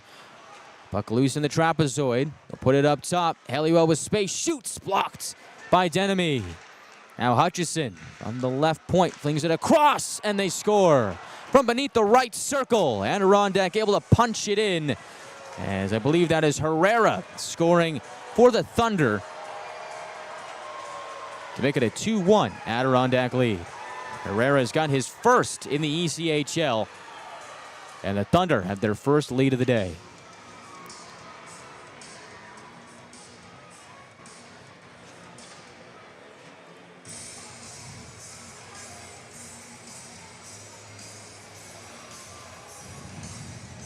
Just good passing from the Thunder from the left point to beneath the right circle. Nobody picks him up. Herrera has some space down there. Semptimfelter moving from right to left. Could not get there. And the Thunder are on a 2-goal run. They have their first lead of the afternoon. Puck at center, taken in by Carabas. Gladiators able to divorce him from the puck. Up for grabs on the near wall. Little jumble to the high slot of the Thunder zone. Gathered by Wheeler. They'll throw it to the left wing. Now at the point it is Hansel. Feeds it to his right for a one-time shot. Semptimfelter fights it off. Rebound available as Scardina, the Bowling Green State product, hauls it in. Looks to send the Gladiators up ice. Appelt loses his balance in front of his own bench. Thunder take it in stride. Sal Haney tries to maneuver to the left wing. Nolan was shadowing him. Thunder forced to regroup and reload at center. Now they turn it over. McNamee from the left wing. Make that Scardina slithers in tight. That goes wide on the attempt at the top of the blue paint. Now Orzek from the right point. Slings it to Nychuk. Left circle, Cipolone fires. Save made by Brodeur. Now Nolan backhands it deep to Cipolone. From behind the cage, turns to his forehand.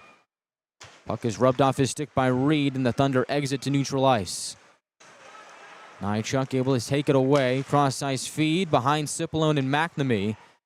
Orzek gathers and has McNamee in on the right side. A power towards the net. Brush it off the left pad of Brodeur. Puck available behind the net. It's picked up by the Thunder and lobbed through center for an icing with 12:30 left in the second.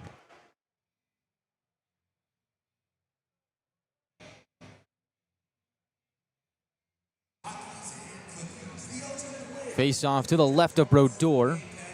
Gladiators out shooting the Thunder 20-8, yet they trail 2-1 and make that 21-9. They've just added a shot on the board for each side.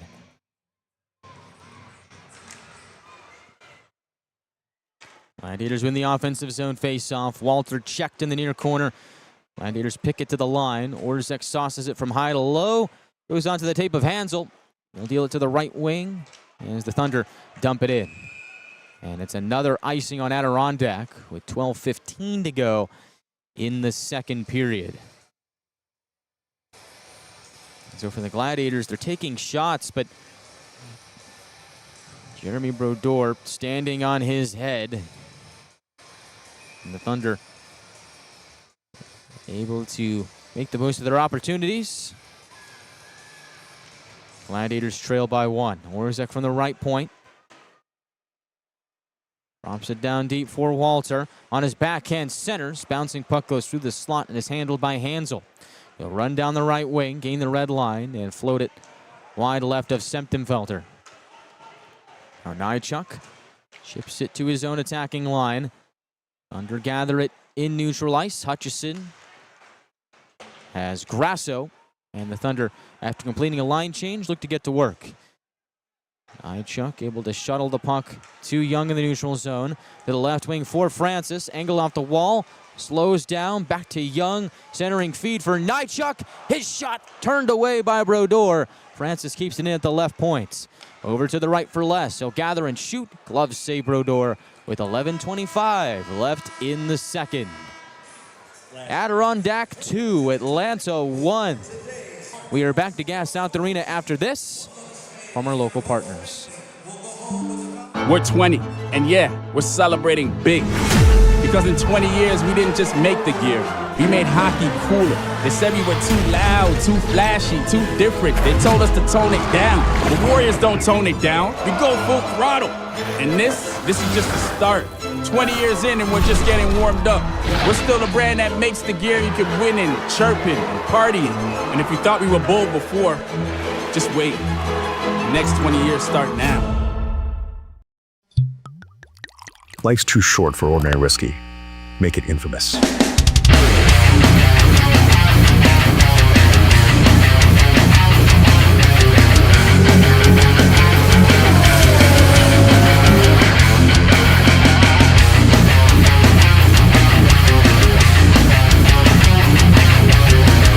Now available at Mega Package Store, 2820 Lawrenceville, Sewanee Ward, 4 miles from Gas South Arena.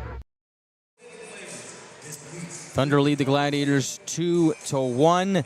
Michael Herrera's first ECHL goal is the difference. Herrera's goal scored from Hutchison and Hellewell, 5:50 into the second. Was signed by the Thunder out of the SPHL from Macon on Friday. He's played in every single game of the season series. As the Thunder escape to the neutral zone, Bertuzzi left for McLean on the left wing.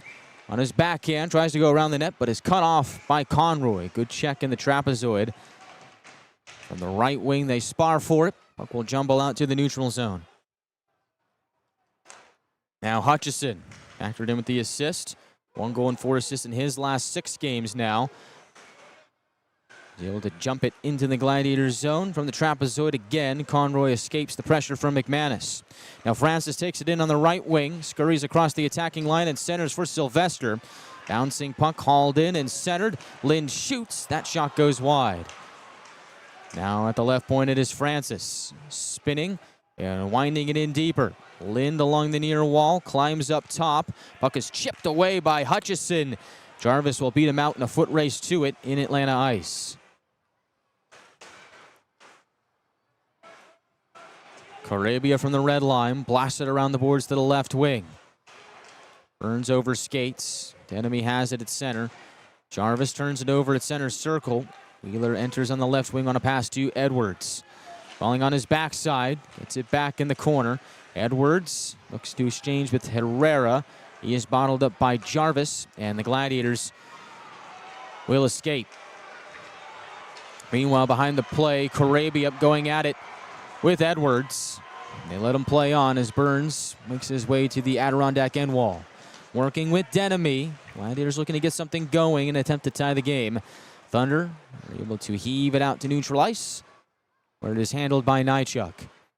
Scardina on the right wing, pulls it in and centers for Nolan. Right circle pass to the slot, away from Appelt.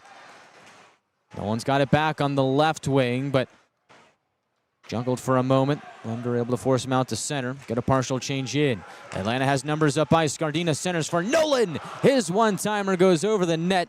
And again, the Gladiators are forced out to the neutral zone. Nolan, stretch pass behind Scardina. Thunder got a stick on it. I believe that was Salhaney. Got a twig on that pass to break it up. Thunder send the puck down to Septemfelter, who freezes with 8:53 left in the second period. Thunder lead it 2-1. 8:53 left in the second period. We are back after this from our local partners. Wendy's has new chicken tenders. Crispy, juicy, tendery tendies. Ooh, that's fun to say. Tendies, tendies, tendies. And they're so good, maybe we should change our... For tendies you're gonna know by name, gotta be Wendy's. Gwinnett Fire and Emergency Services is ready to answer the call, but we'd rather prevent them. Our free home safety survey includes checking smoke alarms, identifying common hazards, and reviewing your family's home escape plan. Schedule yours today. It's game day and Bucky's ready for action. From the moment he pulls up, it's all smiles, high five. Back to action sooner than expected. Gladiators and Thunder, 8:38 left in the second period. Nychuk from the right wing. Tries to chip it to the inside.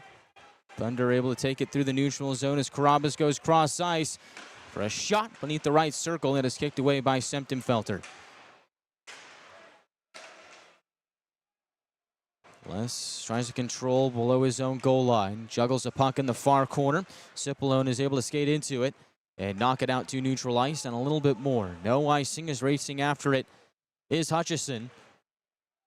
A scramble out to the neutral zone and get decked by Cipollone. McNamee cuts inside as Cipollone on the right wing after he gets back up to his feet, but the puck is taken away by Campbell. He goes down the left wing, looks to center. Puck is broken up by the active stick of McNamee. Game opening up a bit here in the middle frame. McNamee comes barreling down the middle, feeds it left wing for a shot by Walter. That's steered away by Brodeur.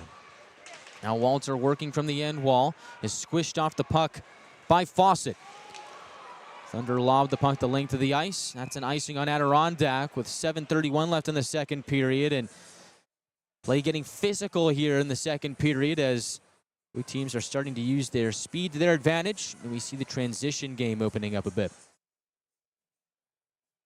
Gladiators will send out Sylvester, Francis, and Nychuk, along with Young and Orzek off the icing from the Thunder. Face off on the near circle.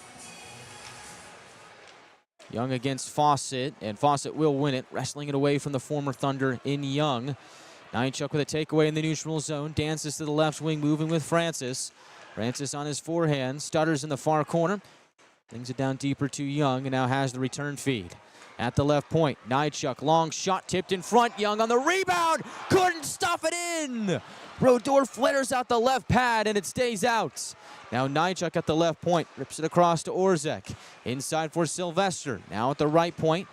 Fires around the boards to the left wing for Francis.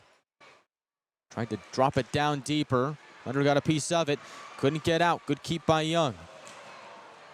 On the right wing, had the puck taken away by Campbell, and the puck went out of play, and it looks like that will be a delay of game penalty on the Thunder. Gladiators are off to the eco-electric power play when we come back after this from our local partners. We're 20, and yeah, we're celebrating big. Because in 20 years, we didn't just make the gear. We made hockey cooler. They said we were too loud, too flashy, too different. They told us to tone it down. The Warriors don't tone it down. We go full throttle. And this is just the start. 20 years in and we're just getting warmed up. We're still the brand that makes the gear you can win in, chirping and partying. And if you thought we were bold before, just wait. The next 20 years start now. It's game day and Bucky's ready for action. From the moment he pulls up, it's all smiles, high fives, and Beaver Toyota pride. A quick stop for snacks and he's game ready. The energy in the arena starts to build because when Beaver Toyota and the Gladiators team up, the fun and excitement never stop. Catch Bucky at the next Gladiators game or visit us anytime at beavertoyotacoming.com. Gladiators 0 for 2 on the power play so far today.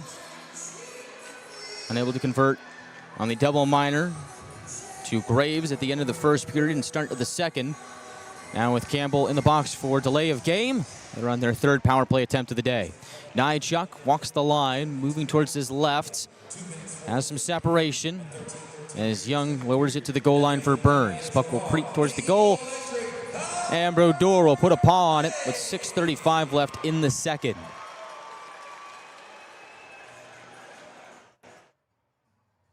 Face off on the near circle to the left of Brodeur. Young will take the face off. Walter to his right, Burns to his left. Nychuk and McNamee stationed at the line. Thunder win the draw. Hansel bangs it to the line. Nychuk absorbed most of it but wasn't able to keep it in. Has to retreat out to center. Young enters on the right side. Wires a shot wide of the mark. And the Thunder will hoist it back out to center. Already 30 seconds gone by off this Gladiators power play. McNamee back in on the right wing. Off the wall, has Young trailing. Now McNamee takes it back in on the left wing. Pivots to his forehand. Bertuzzi clusters up on him, strips the puck away for a clear. Looks like McNamee got caught up high. The referee didn't see it. Meanwhile, Semptimphelter came way out to play that puck. Fawcett putting on some pressure. Shaves off more time, down to 1 minute left on this power play for Atlanta. On the left wing it is Lind, entering the Thunder zone, bottled up, puck taken away. Another clear and a shorthanded chance for Fawcett. Lone man back is Orzek. Fawcett shoots, and it's kicked away by Semptimphelter. 38 seconds left on Atlanta's man advantage. Here is Francis barreling down the ice. From the right wing, cuts inside, pulls up, finds a trailer. Orzek finds Sylvester, right circle. Down low, return feed, put to the line. Now it's the left circle for Francis. Gladiators crisp with their passing. Sylvester, top of the right circle. Drifts towards the line, feeds it across. Orzek back to Sylvester. One-timer, absorbed by Brodeur. Sylvester has been Johnny on the spot with his shots here today. Lind took a shot from Wheeler after the play. Didn't like it. 12 seconds left on the power play. 4:58 left in the second. 2-1 Thunder lead. Our referee, Elliot Grauer, here today has been a referee for all 3 games of the series this weekend.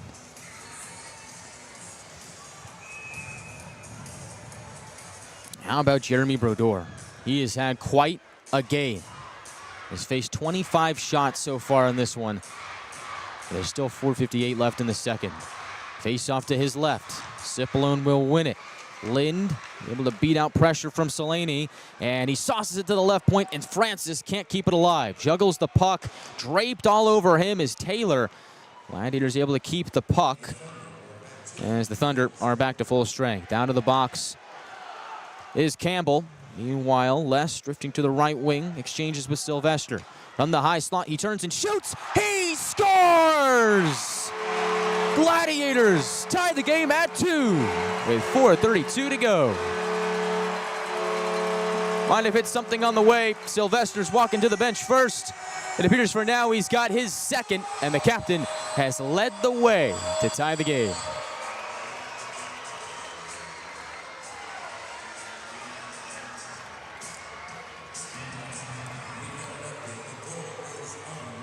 And they're going to put this goal under review.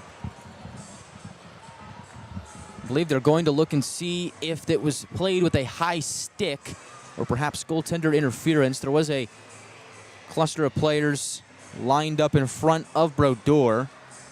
Whatever they are looking at or looking for, they will take it and put it under a microscope at the iPad at the scorer's table. I believe they are perhaps looking for a high stick here. As it was Sylvester ripping the shot. Lind was the one in front of Brodeur. From what I can see, I don't believe that would be interference. It was a screen in front, so it has to have been a high stick that they think that Lind played it with. But I'm not seeing a whole lot there. Brodeur was at the top of the blue paint as well, so Lind was not in the blue paint. And so we'll see. But for Cody Sylvester, if it is another goal for him, that is 3 in his last 2 games, and he's really turned it on as of late. And that's something that the Gladiators desperately needed to happen. He's been quiet for a stretch of time, and now has erupted here in the last 2 games. And so it appears you're getting closer to an official call. The call on the ice was a goal, so they have to have conclusive video evidence to overturn that. And I'm not quite sure what they're looking for here. From what I can see on the replay, it doesn't look like goaltender interference, doesn't look like a high stick either.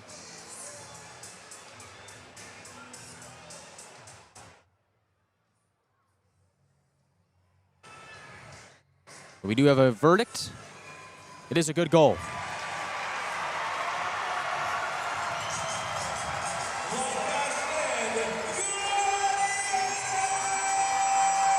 So after review, Cody Sylvester has his 2nd of the game, his 13th of the season, and the captain is red hot.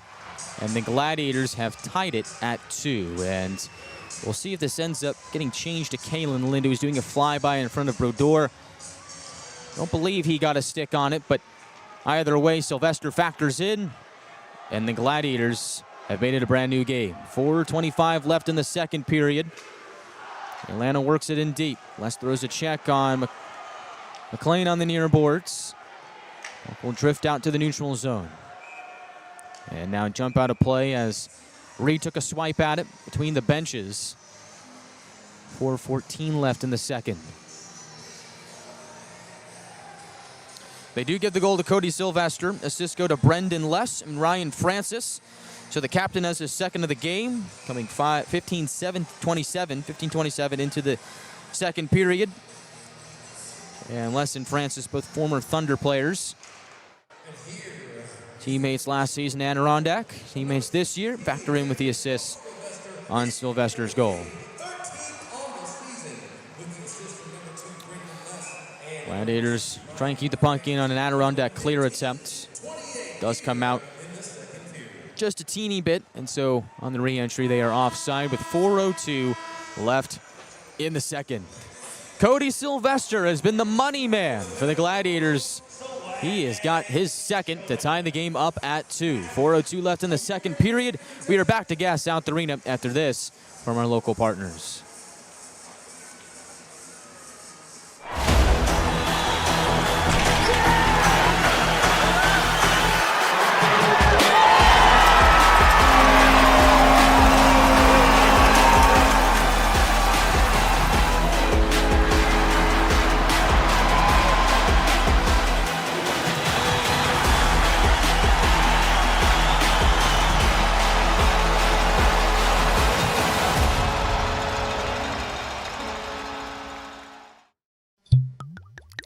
Life's too short for ordinary whiskey. Make it infamous.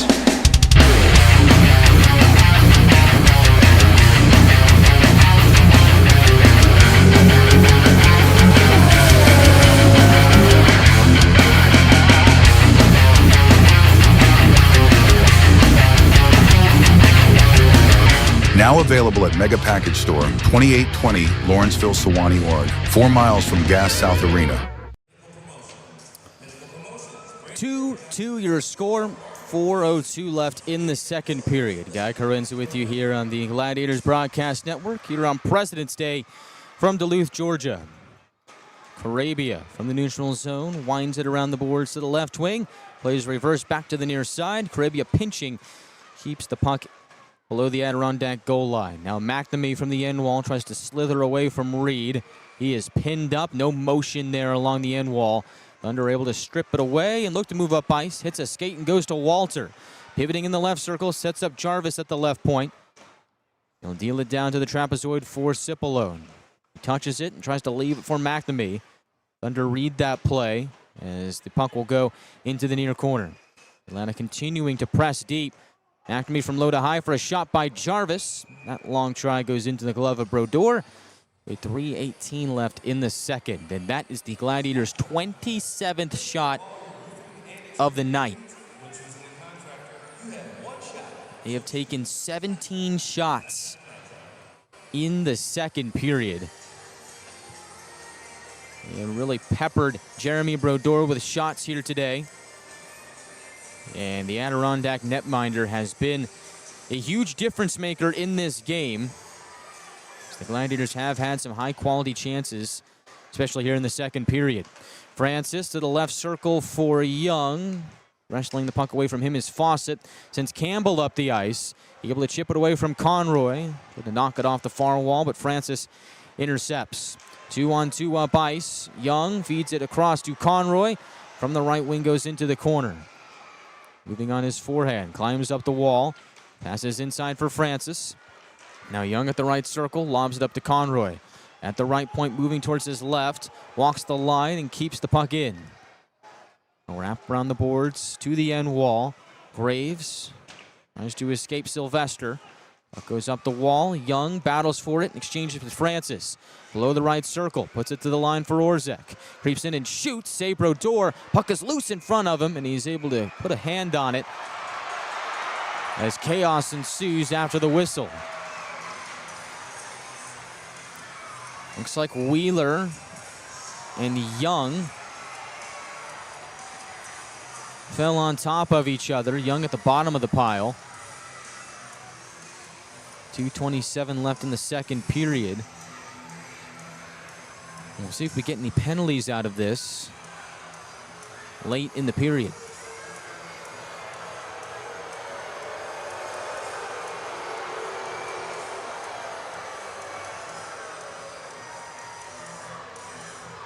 It doesn't appear as if we will.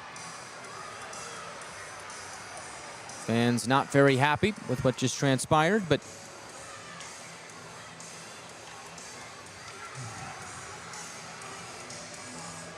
Matt Ginn getting a word in with our referee Elliot Grauer. And now Sylvain Cloutier, the head coach of the Thunder.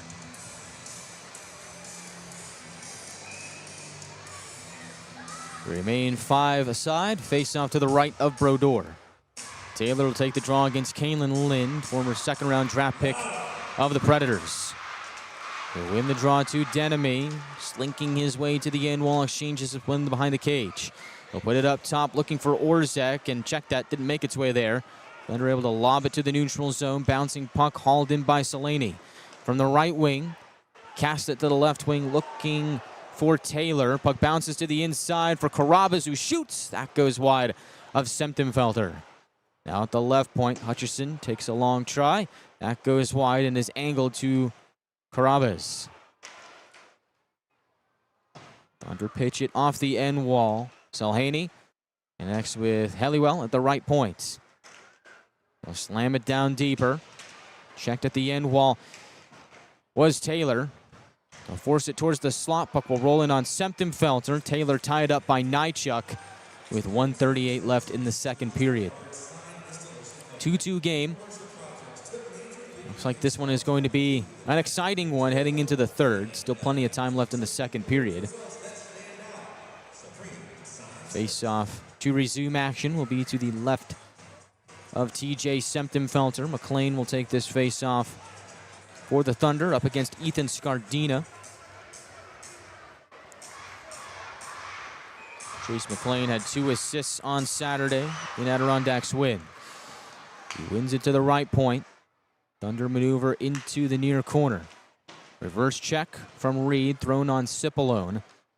Digging match in the corner. Everybody trying to get a piece of that puck.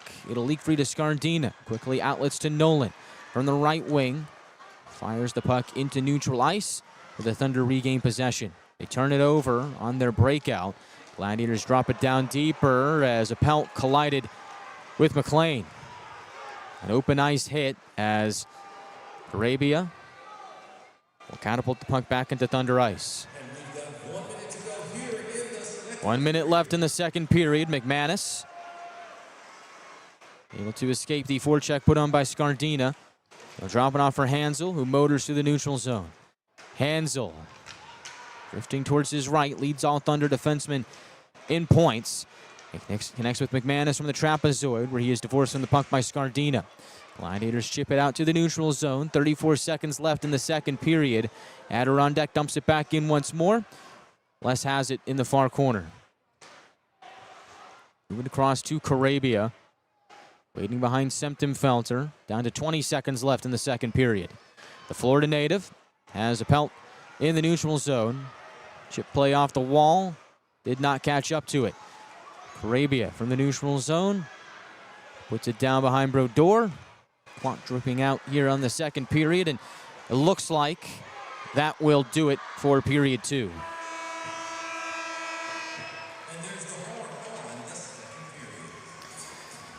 So, goes from a 1-1 tie to a 2-2 tie after 2. Both teams with a goal in the first period. Both teams with a goal in the second period. Sets the stage for an exciting third as Cody Sylvester scores his second of the game to tie the game late in the second period after Michael Herrera scored his first ECHL goal, 5:50 into period 2, to give the Thunder a 2-1 lead. Back and forth game. Each team has had a chance playing with the lead. They are tied heading into the third. We'll recap the first 2 periods of play and look ahead to period 3 as the Gladiators look to take the final game of the 3-game set here on President's Day against the Thunder. On the second intermission report, as we are joined by Shelby Rabideau. All that coming up on the other side of the break here on the Gladiators Broadcast Network. Once again, your score, Atlanta 2, Adirondack 2, after 2. We're back after this.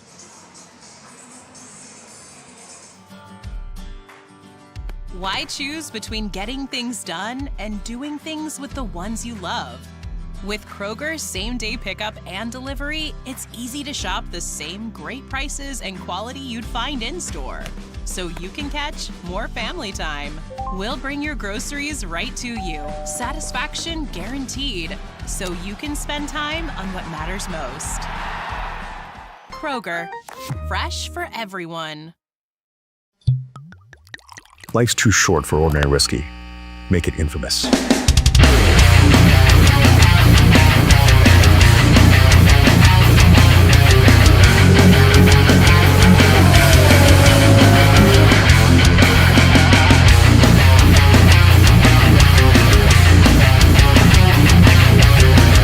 Now available at Mega Package Store, 2820 Lawrenceville, Sewanee, Oregon, 4 miles from Gas South Arena.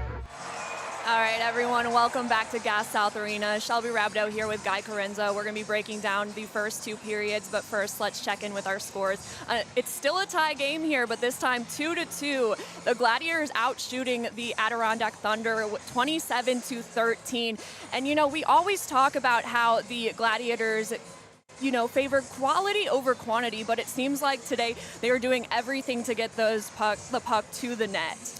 Yeah, they've done a little bit of both here today in that regard. Gladiators getting a high shot volume in this game, and a lot of those have been high-quality chances. The real difference maker so far here today for the Adirondack Thunder has been Jeremy Brodeur. He has been exceptional for them here today. The Gladiators have pressed, they've put pucks on goal, they've hit him with cross-ice feeds, just about everything in the book, and he stopped all but 2.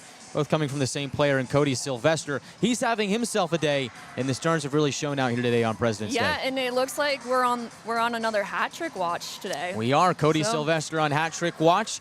He's got 2 here today. You want to break down that second goal of his for us? Sure, yeah. Cody Sylvester just doing what he does best. I really feel like his best attribute and his best quality is his shot. And we saw that on his first goal back in the first period. An absolute laser from the left circle. And he has been shooting the puck very well here today. Perhaps the best I've seen him shoot it all season long. He has been getting a lot of heat on these shots here today. And for him, it's not just the amount of speed and force that he's putting on this shot here today that's working wonders for him. It's the placement. And that's what he scores with on his second goal. Just a shot drifting at the top of the right circle. It's a long-range shot, but what really helps it make into the back of the net is not the speed, not the velocity, not the placement, but the flyby that Kalen Lynn does in front of Jeremy Brodeur. Takes away his vision. I don't believe Brodeur saw that puck because of how fast it was, but also because of the screen. Factor all that into the shot and the score from Sylvester. It ties the game up at 2, something the Gladiators desperately needed to do before heading into the third period. Yeah, and I want to bring up the fact that this is, let's talk about that second goal from the Thunder really quick before we talk more about what we want to see this third period. You want to break that one down too? Yeah, for the Thunder, it's just something that they've been doing all weekend long. They're very good in transition, and they're an opportunistic team. And what I mean by that is if you give them an opportunity to score, they will. And that's exactly what they do on the goal from Herrera. He's in the right place at the right time, and he kind of gets lost in coverage. He's sitting at the bottom of the right circle, and what they do is they feed it from the left point across diagonally down. He's waiting there for a one-timer, and there's absolutely nothing TJ Semptimphelter can do about it. Moving from right to left, he dives, he tries, but there's no way he was going to get across to make that stop. And so for the Thunder, just an excellent drawn-up play. Herrera gets his first in the ECHL. He was actually signed to the Thunder on Friday, right before the game to start the season series, and he picks up his first here today. Yeah, definitely an exciting second period. What do you think the Glads need to do in order to win this game for the final game in this series? I think for Atlanta here today, I think you have to keep a level head. I think for much of this game, the Gladiators have, one, looked the best that they've looked all weekend long, and two, they've actually outplayed the Thunder in a couple of aspects in this game. They need to cut away from the turnovers a little bit. There were a couple of costly ones there in the second period, but otherwise, it really feels like the Gladiators have put the pressure on the Thunder. And as I mentioned, Jeremy Brodeur has been the difference for them in this game. The Gladiators have 27 shots on goal through 2 periods of play. That's very unlike them from what we've seen so far this season. They've done a good job of putting shots on goal, getting sustained offensive zone time, and even creating chances off the rush. But it's going to take a little bit more than that to beat Jeremy Brodeur here today. He's having a great season. He's been the Thunder's X factor, and we saw in that second goal from Sylvester, if you take away his vision, you've got a shot. I think Gladiators, they try getting him moving in this game. He's been able to make some great saves.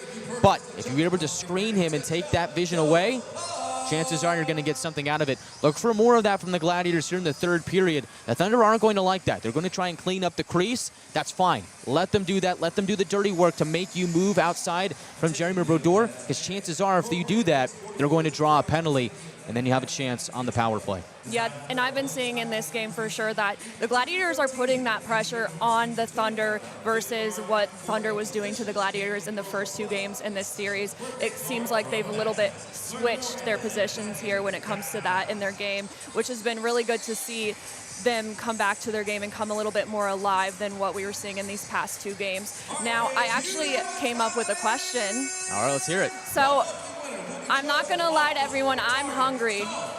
And I want to know, since, you know, it's an afternoon game, what is everyone making for dinner tonight? And what are you having for dinner? That's a good question. We're kind of in no man's land here right now. It's almost 3 o'clock here Eastern where we're at right now. And so I'm right there with you. I actually am getting a little hungry here.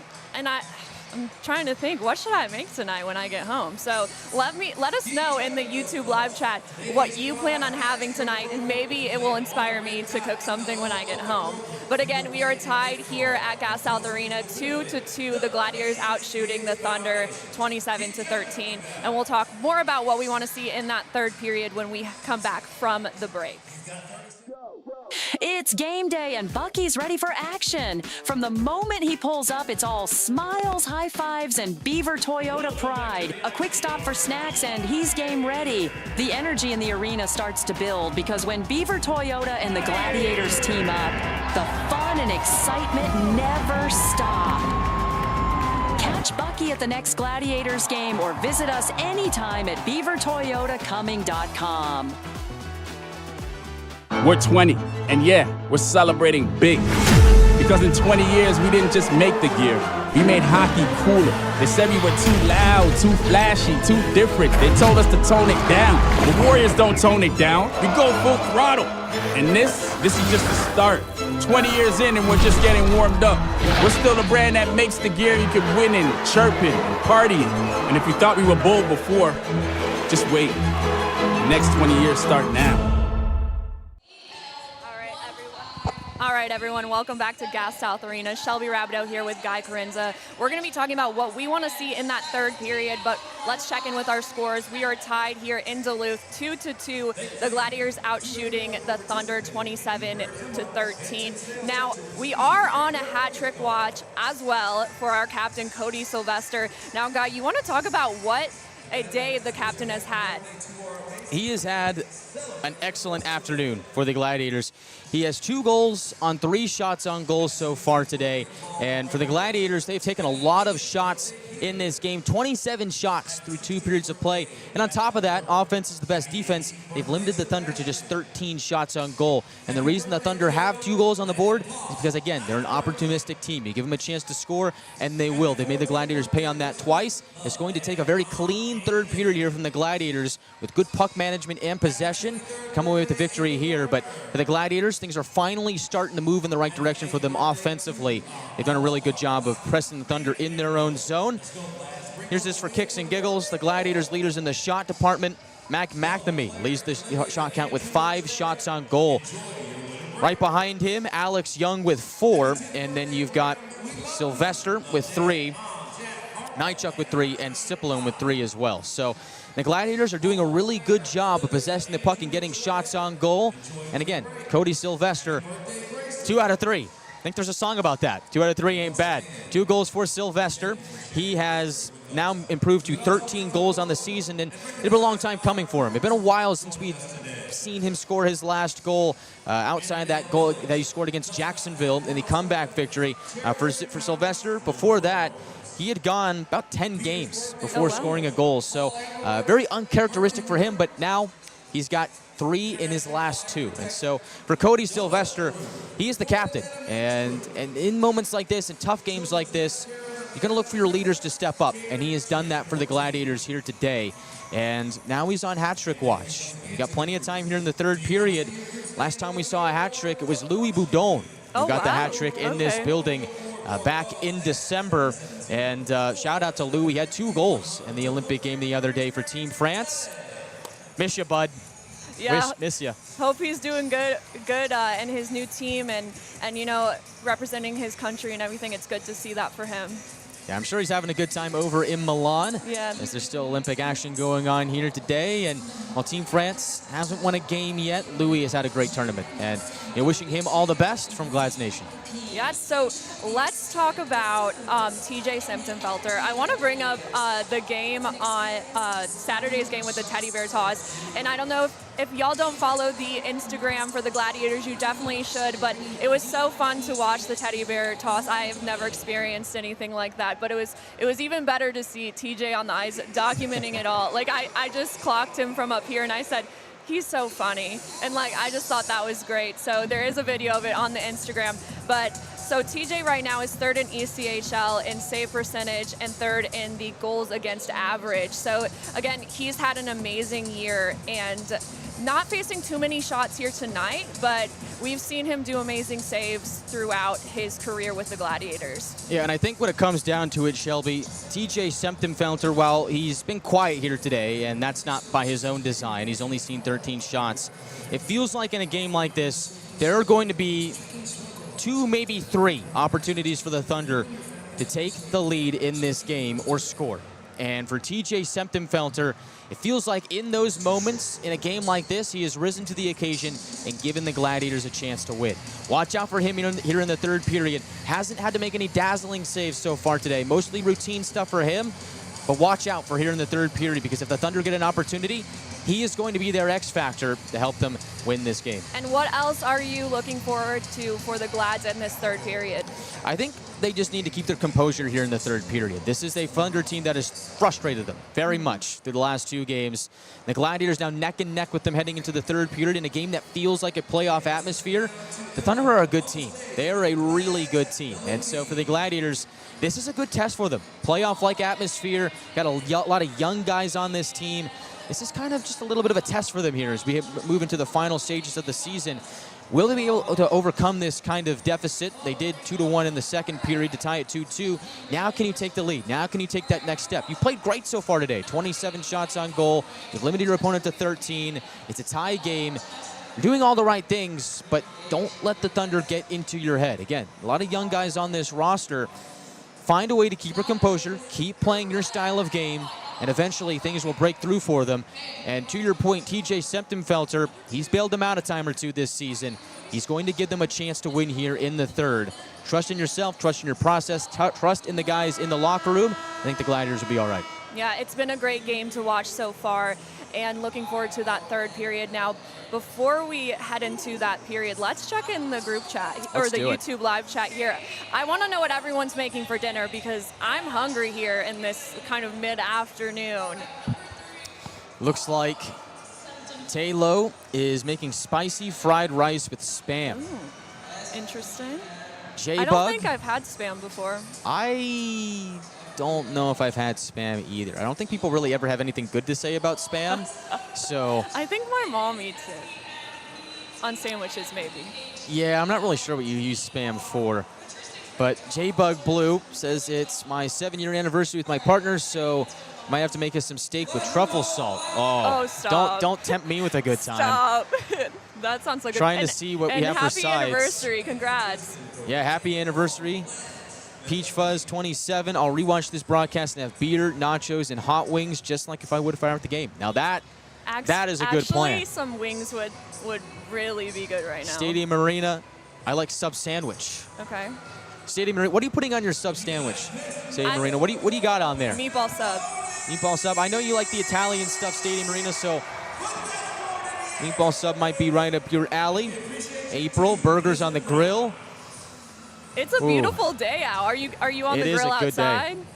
Because it's a great day for that. Red Wings fan is going with fried chicken and mashed potatoes and green beans. All this sounds awesome. I'm actually getting really jealous. I'm getting kind of hangry up here. Approaching 3 o'clock. We're in like no man's land. It's not lunch. It's not dinner. I have some fruit snacks in my bag. Somewhere in between. A lot of fun here on President's Day here at Gas South Arena, and these fans are antsy, looking to see their Gladiators get back to the lead. It is a good crowd, and they've been into it. They've been chanting, cheering, booing, there was the officiating crew at some point, and it feels like in this game, in this third period, there's probably going to be at least one more call for either side. And so for the Gladiators, the question begs is, can you make the most of an opportunity on the power play if you do get it? And over the last few weeks, they've been good at doing that. And so we'll see if they can get it done here in the third period if they get that chance. One more note on that. Adirondack is the 3rd most penalized team in the ECHL. Chances are the Gladiators do get that opportunity.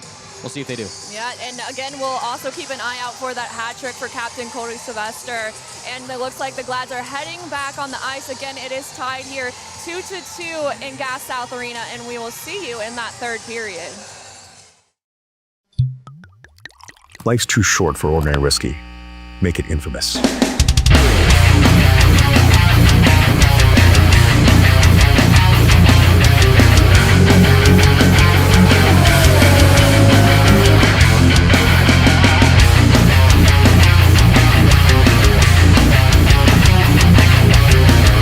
Now available at Mega Package Store, 2820 Lawrenceville, Sewanee, Oregon, 4 miles from Gas South Arena. Why choose between getting things done and doing things with the ones you love? With Kroger's same-day pickup and delivery, it's easy to shop the same great prices and quality you'd find in-store, so you can catch more family time. We'll bring your groceries right to you, satisfaction guaranteed, so you can spend time on what matters most. Kroger, fresh for everyone.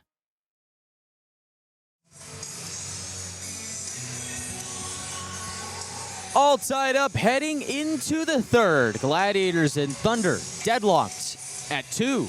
Atlanta trying to find a way to make it a comeback. We're down 2-1 after taking a 1-0 lead in the first period. Cody Sylvester's got 2 on the board here today for Atlanta to give them a chance to win here in the third. Captain leading the way for the Thunder. They have goals from Olsen and Herrera in this contest. Gladiators this season, when tied after 2 periods of play, have a record of 6-2. The Thunder are 6-1-2 when tied after 2 periods of play. Guy Chiarenza with you here on the Gladiators Broadcast Network from Gas South Arena in Duluth, Georgia. Final meeting of the season between these two clubs, and with the way the ECHL schedule works out, you don't see every single team outside of your division every single year. This is done due to travel purposes, and so who knows when the Gladiators and Thunder will meet next after this. For Atlanta, they will look to get the last laugh until then with a big third period here on home ice. Cipollone against Fawcett to get things started for period 3. Puck is down, Cipollone's won it, and the Gladiators open the third period with possession. Orzek waits behind Semptimfelter, shovels it to his left for Nychuk. Puck caught up in his skates. Grasso takes it away. Nychuk getting back into position, can't strip it away from him. They're able to serve it to the trapezoid. Centering feed, bounces in front. Nychuk sweeps it away. Now McNamee up ice has Walter. Drifting towards his right. Walter pelts the puck around the boards and into the corner. Weird bounce off the wall. Kept that puck from going all the way around and stayed in the far corner. Seen that happen a couple of times this weekend. In fact, Salhaney scored on one of those on Saturday night to make it a 3-0 game. That actually ended up being the game winner. And has been that end zone in the open end of the building behind Brodeur here in this period that has been causing all the trouble. Meanwhile, it is Carabas working his way in deep off the far wall. Gladiators punch the puck away from him.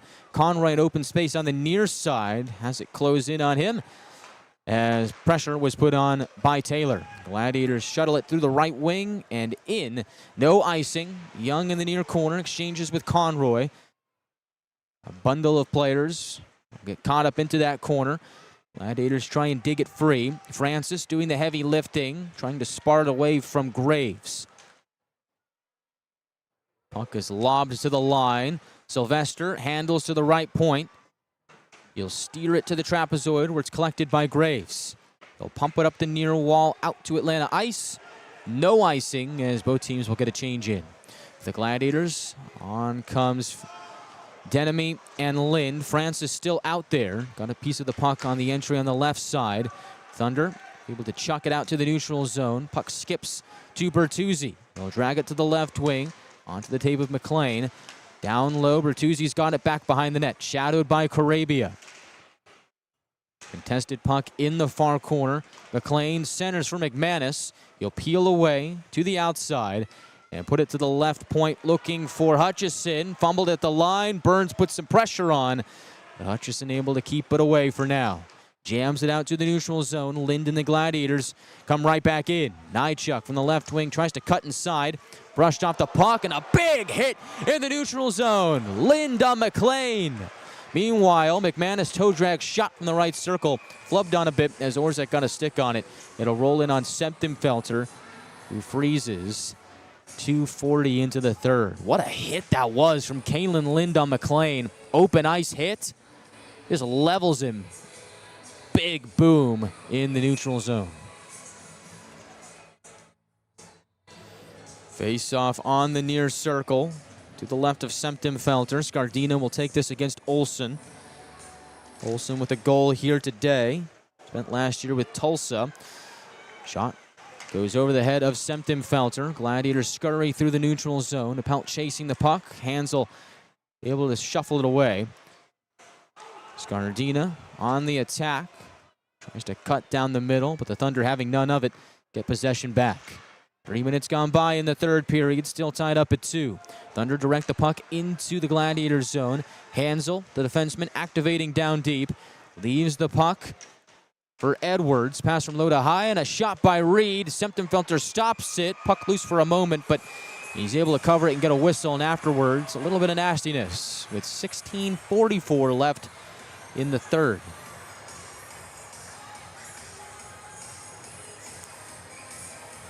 And this game has just got a playoff-type feel to it. But the way that these two teams are playing and the seasons that they've had, would not surprise me in the slightest if they met in the Eastern Conference Final. That is the only way these two teams would see each other in the playoffs, would be to win their divisions, the first 2 rounds of the Kelly Cup playoffs. Face off to the left of Semptimphelter. Hansel at the right point, climbs down low. Exchanges in the trapezoid with Campbell. Now back to Hansel, spinning on the half wall, tries to drag it deeper.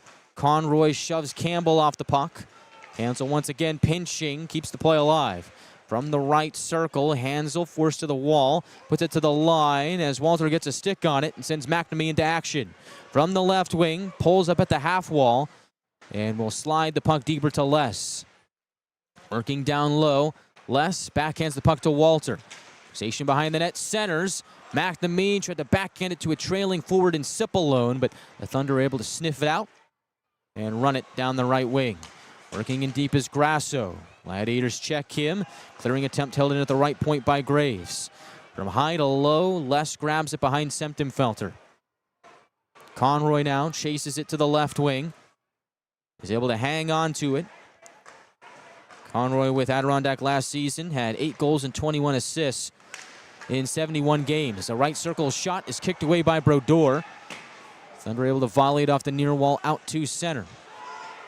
Now another big hit is thrown in the neutral zone. Salani on Jarvis as Carabas has it on the left wing. He has some space for a shot, and Semptimphelter meets it for a stop with 15:23 left in the third.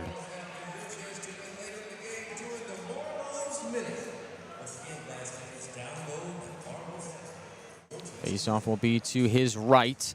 Another big stop for Semptimphelter. His 14th of the afternoon.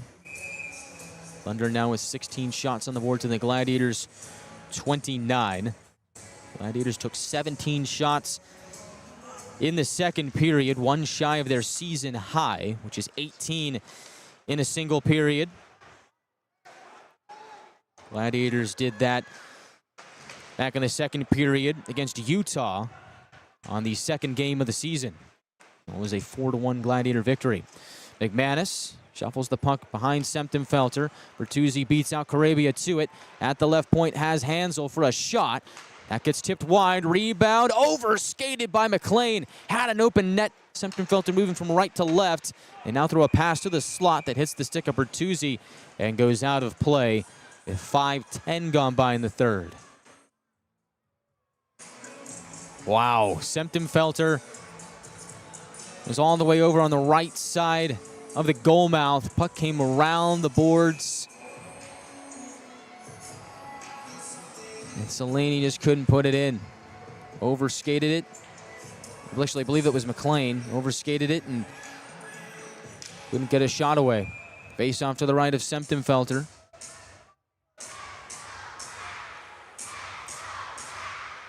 Lind will take this face-off for the Gladiators against Bertuzzi.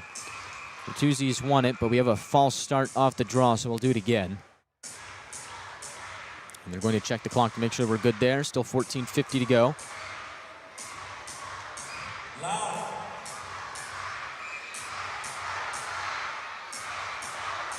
Face-off to the right of TJ Semptimphelter.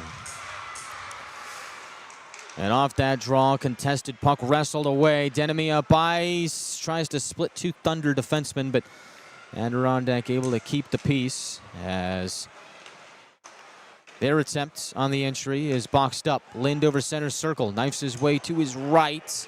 It's spun off the puck, and we've got a penalty here. Tripping is going to be the call.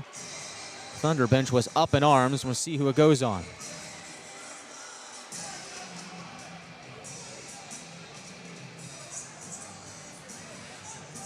And it's going to go on Bertuzzi. Gladiators to the eco-electric power play. Catches the skate of Lind in the neutral zone. Yep. Some would call that a little bit tacky, but they do call it. Caught Lind off balance, and the Gladiators are off to the man advantage. So this is what Shelby and I were talking about in the second intermission. The Gladiators now have a chance on the power play to take the lead. Bertuzzi in the box, 2 for tripping. Sylvester at the right point has Orzek. Now at the right circle, they go across to Francis. Every which way, Sylvester right circle shot is blocked by Hansel. And now Orzek fumbles at the line, and he's offside. Tried to get away with it, but the Eagle Eye linesman not going to let that slide. He'll come back out to the neutral zone. Face-off will be in front of the Thunder bench.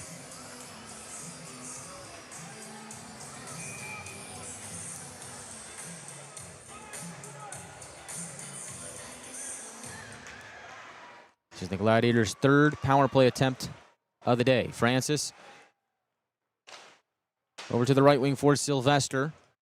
Inside for Cipollone and across, and that feed is broken up by Reed. Held in at the left point by Francis. He'll scan the ice, feed it down low to Cipollone. Stuff attempt, stopped by Brodeur. Puck leaks to the inside and is swept down the ice by the Thunder. 1:16 left on the penalty to Bertuzzi. Orzek slings it to his right. Francis springs into action. Gliding down the left wing, leaves it for Lynn. Passes cross ice for Sylvester. Working his way into the far corner, puts it to the line. Now Francis at the left point, fumbles it, almost turned it over to McLean. And now he does to Grasso. Short-handed up the ice, takes a shot that goes wide, hit a body on the way. And the Gladiators are able to escape. Sylvester back to the neutral zone. 43 seconds left on the power play. Has Walter to the goal. Backhand shot kicked away by Brodeur. Now McNamee from low to high. Burns to Nychuk at the line. Feeds it inside for McNamee. Walter on the doorstep. Robbed again. Nychuk pinching, keeps it in at the left point. Along the wall. Active stick by Walter. Gladiators somehow keep the play alive. Burns rims it around to Nychuk at the left point. 13 seconds left on the power play. And Nychuk fumbles at the line. And he'll have to skate back into his end of the ice. And that'll do it just about for the Gladiators' power play. Nychuk goes up ice. Delaney had fallen down. Out of the box is Bertuzzi. They find him in the neutral zone. Thunder with numbers. Bertuzzi to the inside. Intercepted by Conroy. And Bertuzzi will put the loose puck out of play with 12:18 to go in the third. What a game this has been. Feels like the next one could be the game winner, and maybe, just maybe, it'll go the Gladiators' way with the way that they've been playing. But they do come up empty-handed on the power play. 5-on-5 action. We come back with 12:18 left in the third. Gwinnett Fire and Emergency Services is ready to answer the call, but we'd rather prevent them. Our free home safety survey includes checking smoke alarms, identifying common hazards, and reviewing your family's home escape plan. Schedule yours today. Wendy's has new chicken tenders. Crispy, juicy, tendery tendies. Ooh, that's fun to say. Tendies, tendies, tendies. And they're so good, maybe we should change our... For tendies you're gonna know by name, gotta be Wendy.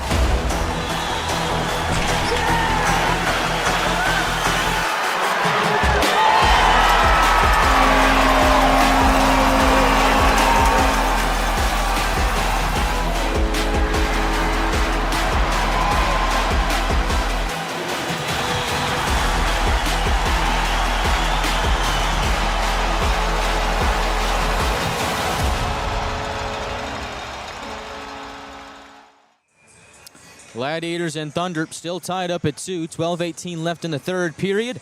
Both Atlanta goals have been scored by Cody Sylvester for his second multi-goal game of the season. His 8th multi-point game overall. Defensive zone face-off won by the Gladiators. Les from the right wing has Conroy streaking up ice. He'll brush it to his right for Nolan. Pulls up in the corner. Looks to find a trailer, but the Thunder pick it free. Off the wall through the neutral zone. Carabas looks to escape some separation, but Denemy catches up to him, and the Gladiators have the puck. Les to the line, couldn't force it out. Now Taylor from the near corner backhands a shot through the slot, where it is bobbled on the far wall and taken away by Nolan and company. Over the red line, he'll pop it on goal. Bouncing puck skips to Brodeur. He will fling it to his right for Reed. Up the ice it is Hansel over the Gladiator line. Hansel to the goal, backhand shot, and Semptimphelter hugs the post and keeps it out with 11:27 left in the third. And so there it is. Semptimphelter giving the Gladiators a chance to win. And how about Jeremy Hansel? He's with the Gladiators last season on an NHL deal, was traded from Nashville to New Jersey in the offseason, and has been assigned to the Thunder here, so that is why we are seeing him. And he certainly is a big-time playmaker. Here is another, Brandon McManus. On the right wing, sauces the puck in deep. Gladiators are able to escape throughout the Bertuzzi as a long shot goes out of play off the stick of Semptimphelter. So 11:10 remains in the third period. Thunder get a change in, and the Gladiators, it will be the first line with Cipollone, Walter, and McNamee. And Mike McNamee has had a really nice stretch of games as of late. Held without a point so far here today, but he does have a goal and 2 assists in his last 3. And has been a difference maker for the Gladiators in this game, with and without the puck. From the left wing, they go across, and there is McNamee getting an active stick on it. Reed ran out of real estate thanks to McNamee. The puck will glance off his stick and down the ice. No icing as Hansel has to hunt it down. Cipollone forces a turnover. McNamee, a backhand shot on a spinorama, is turned away by Brodeur. And the Thunder will not ice it. No icing as we approach 10:40 left in the third. Young shuffles the puck through the neutral zone. Francis beats out the icing from the trapezoid on his backhand. Looks to center for Young. Pass is broken up by Hansel. It's an odd-man rush for the Thunder. 4-on-2. They center, and great play by Conroy. Spins Edwards off the puck. Now it's Atlanta's turn. Young from the right wing pulls up and centers. Down low, it is Francis. Around the net to the near wing. As Young at the line. Shot towards the goal is sticked away by Graves with 10:06 left in the third.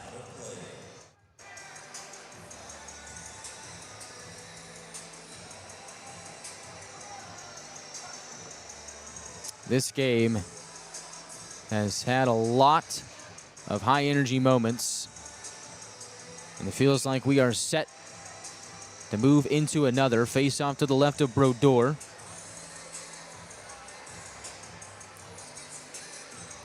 He is the son of Martin Brodeur, and he has looked every bit of the part here today. One of the reasons why the Thunder are in this game. Denemy to the right point. Conroy fakes a shot, turns it to Denemy. Left wing shot blocked in front. Lind inadvertently blocked it, and now the Thunder go up ice. 3-on-2. Fawcett draw pass behind the intent. Tip it over to the near side. Lind. Give and go play to Les. 2-on-1 up ice for Atlanta. Burns from the left circle inside. Pass away from Les. Couldn't get a stick on it. Puck stays in the Thunder zone. 9:03 left in the third period. Thunder handling behind Brodeur. Emerging is Wheeler. Ices it to the neutral zone where it glances off a stick below the Gladiator goal line.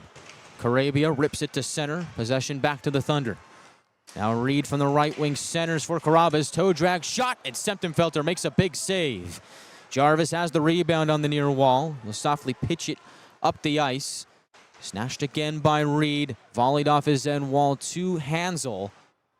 They'll peel away from the forecheck of Nolan. Return it to Reed.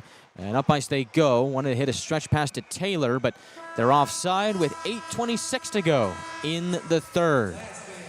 Still a 2-2 tie. Anybody's game. We'll find out who has the advantage when we come back after this on the Gladiators Broadcast Network. Life's too short for ordinary whiskey. Make it infamous.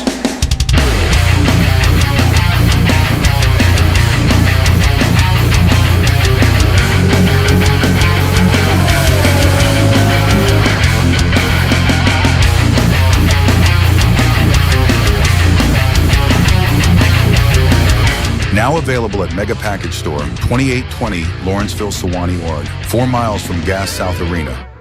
We're 20, and yeah, we're celebrating big. Because in 20 years, we didn't just make the gear, we made hockey cooler. They said we were too loud, too flashy, too different. They told us to tone it down. The Warriors don't tone it down, we go full throttle. And this is just the start. 20 years in and we're just getting warmed up. We're still the brand that makes the gear you can win in, chirping and partying. And if you thought we were bold before, just wait. The next 20 years start now. Two tie, 8:26 to play in the third. Feels like the next goal in this one is likely the game winner with the way that this game has gone. Thunder fire it into Atlanta ice. Gladiators will escape from the right wing. Contested puck in the neutral zone goes back to Bertuzzi. In on the right wing. Exchanges with McLean. At the line, Reed pressured by McNamee. Dives for the puck. Is able to scoop it away from Bertuzzi. And the Gladiators have it. Cross-ice feed broken up by McManus. Delayed penalty on Adirondack as McManus touches up with 7:56 to play. So the Gladiators get another chance on the man advantage here tonight. They are 0 for 3. Reed in the box. And Atlanta has another chance to take the lead on the power play. And Reed been a good penalty killer for them here in this series. And McNamee took a spill courtesy of him. And that is why he is in the box. Face off to the left of Brodeur. Young takes it. Bertuzzi wins it. Graves knocks it up the ice and out to neutral zone. Reed in the box, 2 for tripping. Nychuk to Walter and to the left wing for Burns. Flying up the ice, wheels it to the right wing for Young. At the right point, it's McNamee. To the left for Nychuk. Back inside for McNamee and quickly to the right point for Young. Down low, puck hops to Burns. He'll swat at it to get it to Walter in the trapezoid. He'll slink his way into the near corner. Even for McNamee, he'll shuttles it up the far wall to Young. Fanned on it on the drop pass. Puck boomerangs to him and now is taken away. Thunder thought about going up ice, but Bertuzzi will just lob it and get off for a change. 50 seconds gone by in this Gladiator power play. Cipollone on the right side. Center's looking for Lynn. Puck hits his skate and goes to Francis. Pulls up. Leads it to the right circle for Sylvester. He's got 2 today. Sylvester to Lynn. Pass hits his skate and is cleared by Hutchison. 45 seconds left on the power play. Orzek. Leads it to the right wing for Cipollone. He'll fire it around the boards to Lind. He leaves it for Sylvester at the left point.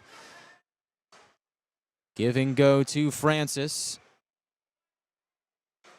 Softly at the line it is Orzek. Feeds Sylvester in open space. Chips it to the goal line. Back to Sylvester. From the circle. Leaves it with Lind. Long shot by Orzek. Sticked away in front. Wheeler got a piece of it. 13 seconds left on the power play. Cipollone to Lind. A cross-ice pass is broken up nicely by Fawcett. Gladiators forced out to center, and they come up empty-handed on the power play again. Thunder are back to full strength. Gladiators 0 for 2 in the power play in this period.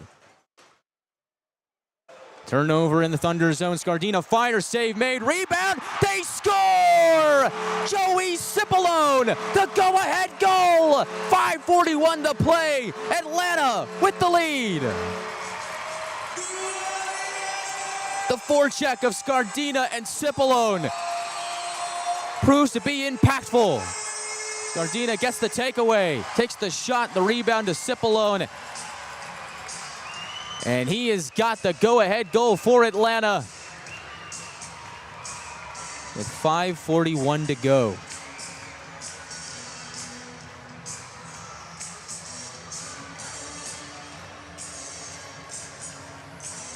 Joey Cipollone's got his 12th goal of the season.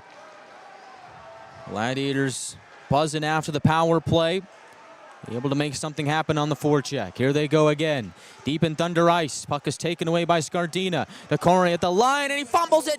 Grasso can't get away as Conroy is able to swipe the puck off his stick at the last second. Otherwise, he would have had a breakaway. Would have been home free.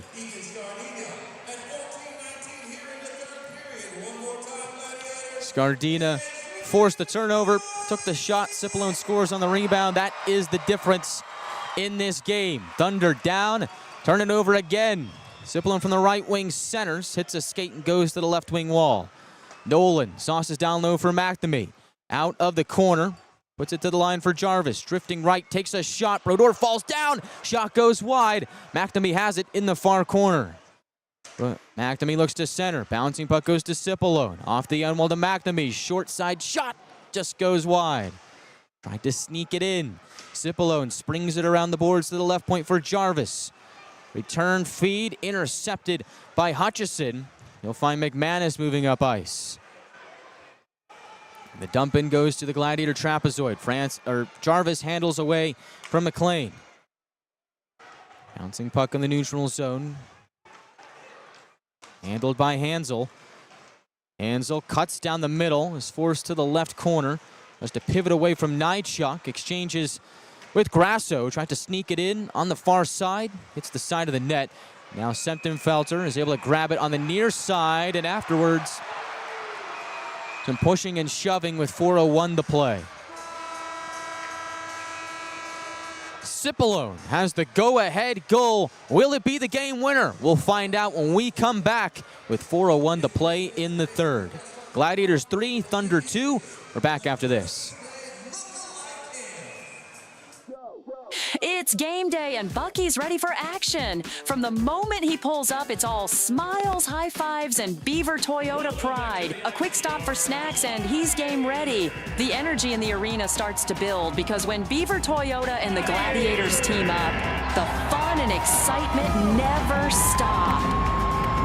Catch Bucky at the next Gladiators game or visit us anytime at beavertoyotacoming.com.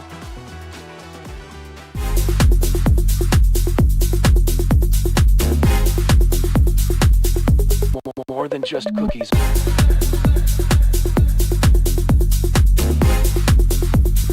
Desserts now in rotation.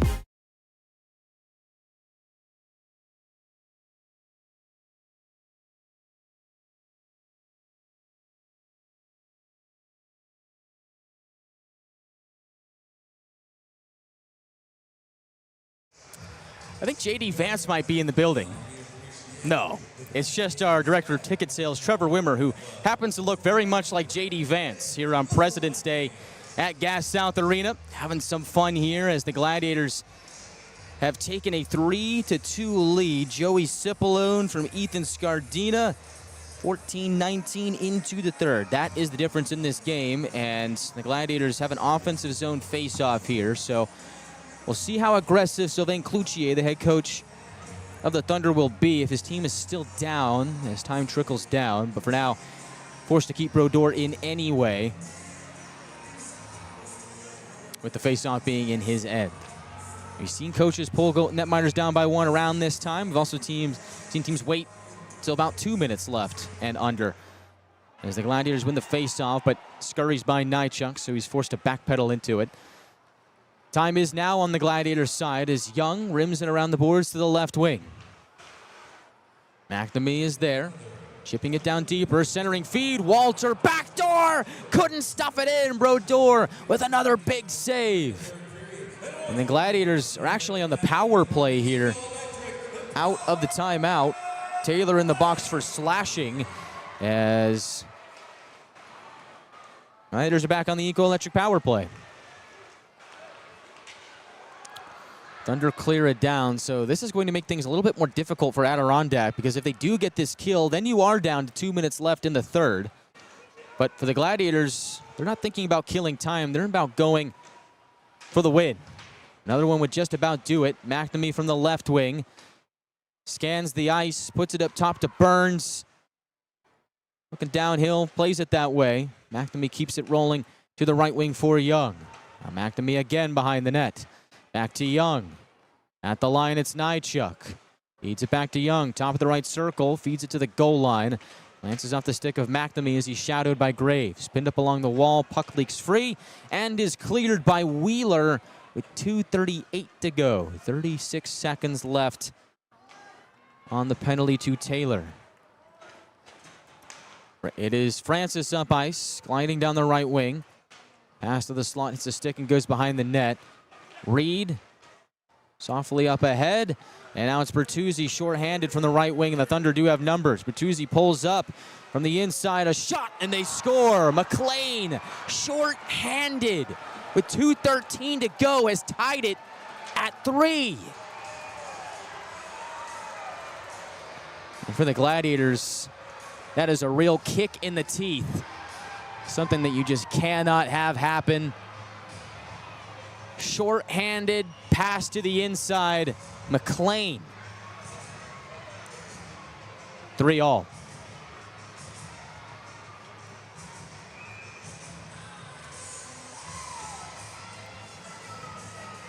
You got to give the Thunder a lot of credit. They're a very resilient group. I have a feeling that this team is going to go far in the Kelly Cup playoffs. They have tied this game up at 3 with a short-handed goal from Chase McLean. His third of the season has made it a 3-3 contest. So under 2 minutes left to play. Penalty to Taylor expires. Just the second short-handed goal the Gladiators have given up this season. Conroy from the left point takes a shot. Glove save made by Brodeur. And the Gladiators, this is a tough break for them. Not only do they give up the shorthanded goal, the game is tied, but now the crowd, the atmosphere is totally sucked out of the game. I mean, you could almost hear a pin drop here at Gas South Arena. Again, the shorthanded goal scored by McLean. Bertuzzi with the assist. Tied the game up at 3. Les at the line, although I'm going to get a false start on the face-off to the right of Brodeur, so we'll do it again.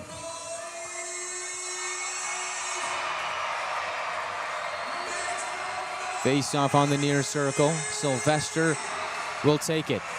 Up against Bertuzzi.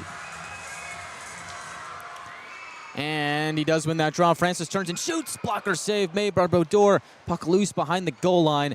On the far corner, it is Reed, and the Thunder have possession with 1:28 to go.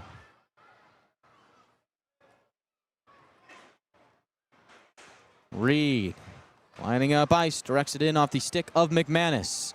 Les gathers it behind the net, slapping it around to the far side. Thunder keep the puck in. Les once again distributes to the near wing. Thunder battling for it. Les doing some dirty work there. Able to swipe it out to the neutral zone thanks to some help from Young. 1 minute to go in the third period. All tied up at 3. It's been an amazing game so far. Will it end in regulation? Olsen centers. Bouncing puck goes to the line. Handled there by Wheeler. Tried to return it to Olsen, but puck will spin out of his reach. And now Conroy will move it up ice to Walter. We've seen him be a game changer so far this season. Walter chip and chase, trying to go after it to the end wall. Makes his way into the corner, able to rub off Graves from the puck. Walter tries to sneak it in from below the goal line, and it is mopped up by Brodeur with 25.5 seconds left in the third. The fans back into it, getting a Let's Go Glads chant in.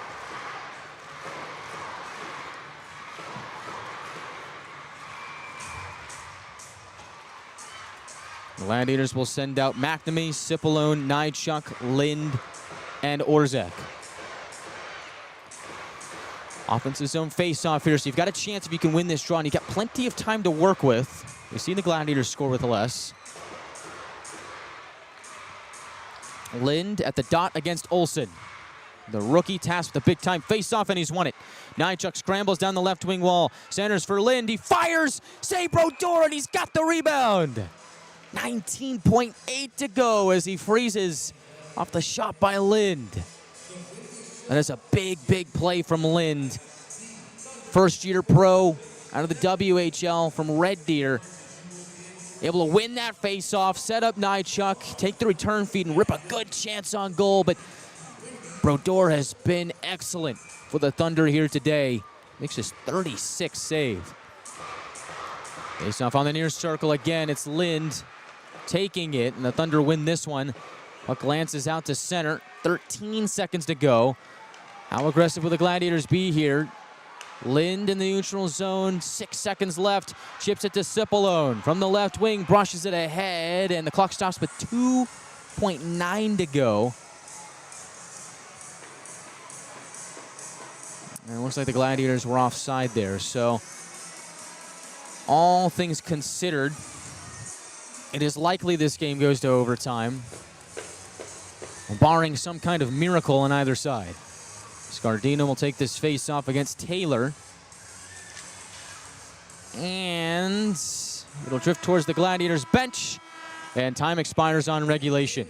This one is going to overtime. Don't change the channel. This one has been a thriller. Back and forth we go. Started with the Gladiators opening the scoring 12-20 into the first period. Cody Sylvester gets his first of the game. Olsen scores 2:13 later to make it a 1-1 game. In the second period, the Thunder take the lead. 5:50 into the second period as Herrera scores to make it 2-1 Thunder. Then it is Cody Sylvester scoring 15:27 into the second to make it a 2-2 game. Cipollone gives the Gladiators a lead 14-19 into the third. And the shorthanded goal in the final 3 minutes from McLean has made it a 3-3 game. And that is where we sit.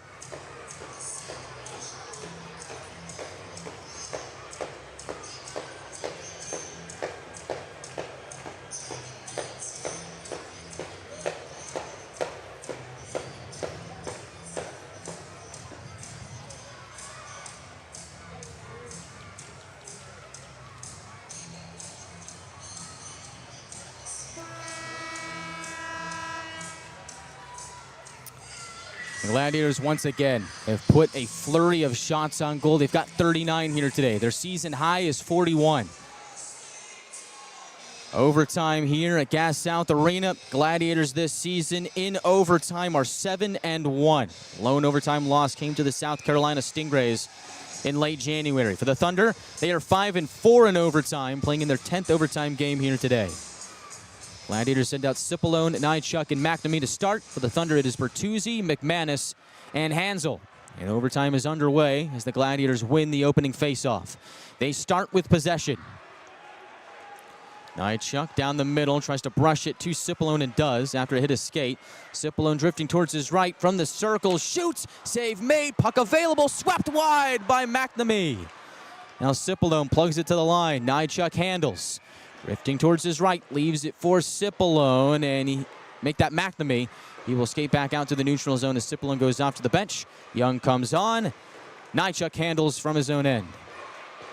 I'll chip it up ahead to Young. He's got some speed. Young to the inside, deals it to Nychuk. Pass a bit behind, plays it to the line for Sylvester. Nychuk from the high slot, feeds inside to Sylvester. Tip on goal. Brodeur makes the save. Bouncing puck through center. Sylvester tries to hustle back. 2-on-2. Pass behind Hansel. And he's going to catch up to it into the far corner. But he won't get a shot away. Young is able to wrestle the puck away from him after Sylvester put on some pressure. 5:50 to go in overtime. Conroy stutter step to the neutral zone. Jukes out Taylor. Conroy flying down the right wing. Forced to the wall.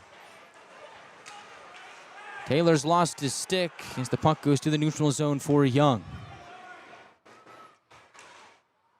He'll dive his way into Thunder ice. Young in the right circle. Tries to throw it across to Walter. That's broken up as Brodeur got brushed into a bit. Now the puck is turned over. Reed with a chance to win it, and he pushes it wide.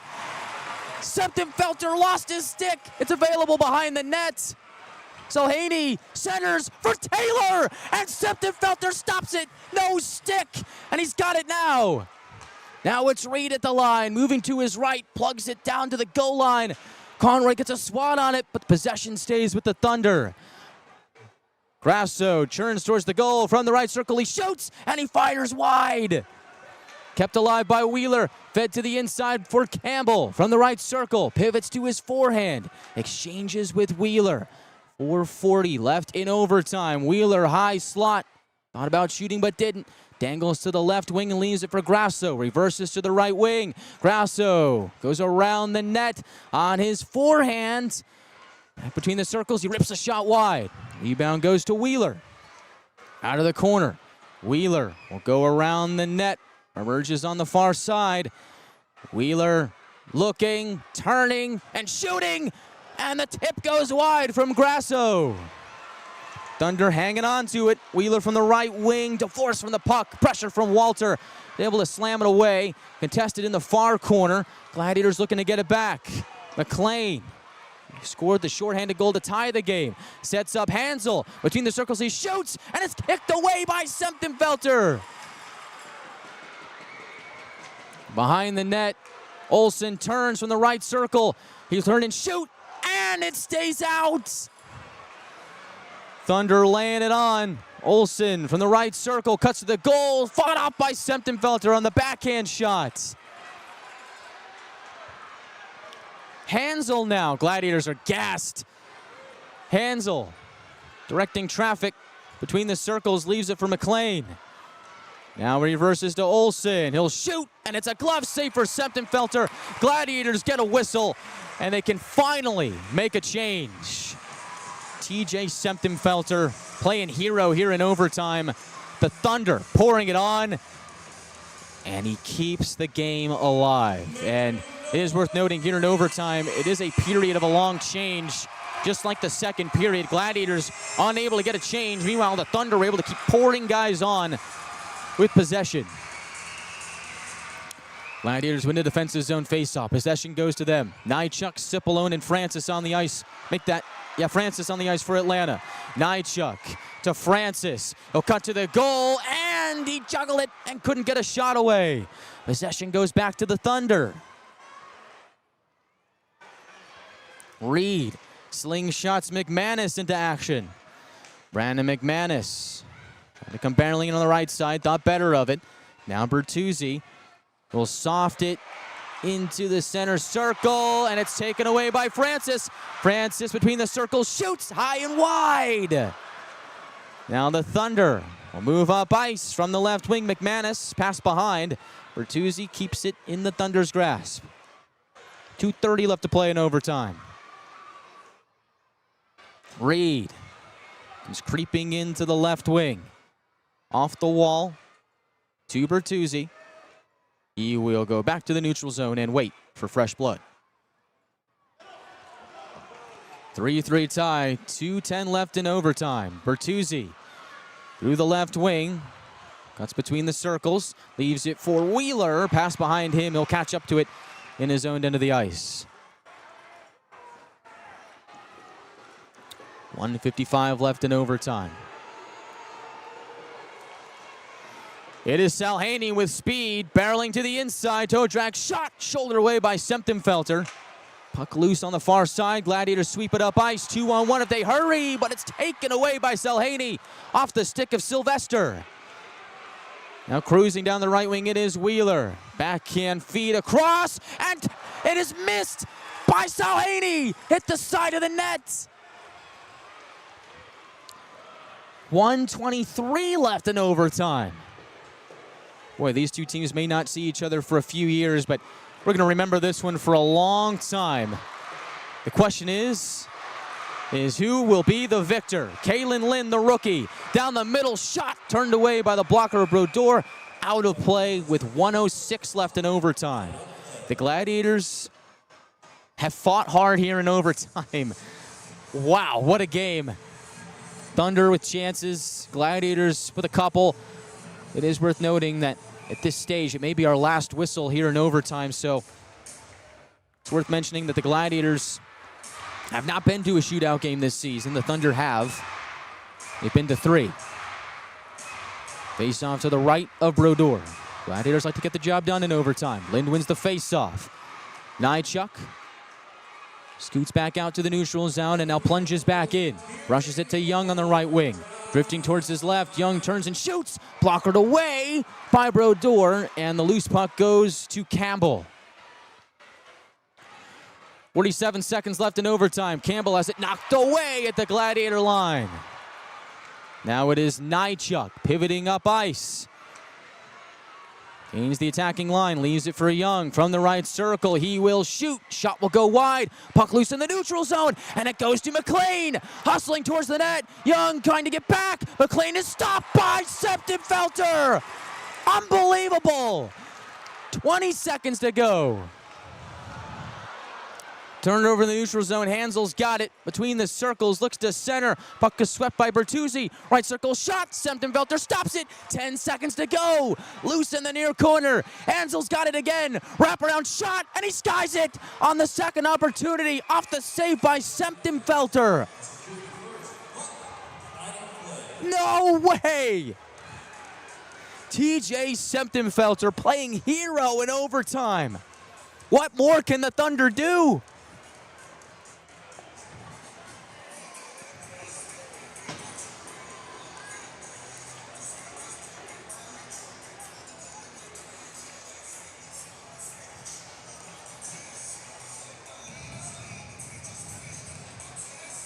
Here in overtime, the Thunder have taken 6 shots. The Gladiators have taken 3. They have now reached a new season high for shots in a single game with 42.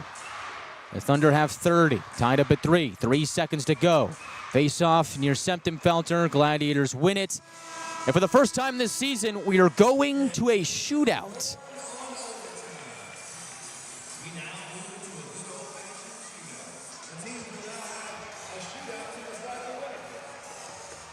So the Thunder had a plethora of chances in overtime. Septim-Felter makes an incredible stop.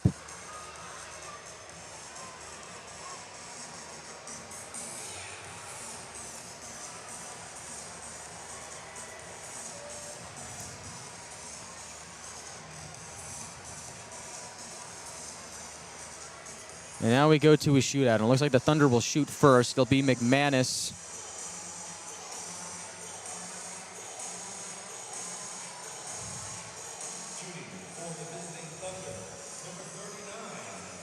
McManus this season leads the team in goals, assists, and points. 20 goals, 25 assists, 45 points. This his 45th game. Brandon McManus will look to give the Thunder the early edge in round 1 of a shootout. The Gladiators, again, this is their first shootout of the season. They have not been to a shootout since January 25th of 2025 against South Carolina. In North Charleston, the Gladiators won it 3-2 in a shootout in 3 rounds. Brandon McManus will get things started. Here he goes. He's a righty shot. He'll drift towards his left to start. McManus in tight, misses. No good. Shot goes wide on the near side. And the Gladiators with a chance. They have a 1-0 lead after round 1. Nychuk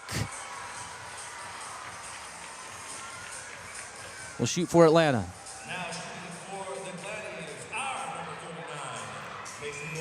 Nychuk is a lefty shot defenseman. He'll drift to his left. Off the wall, Nychuk between the circles, chips it in!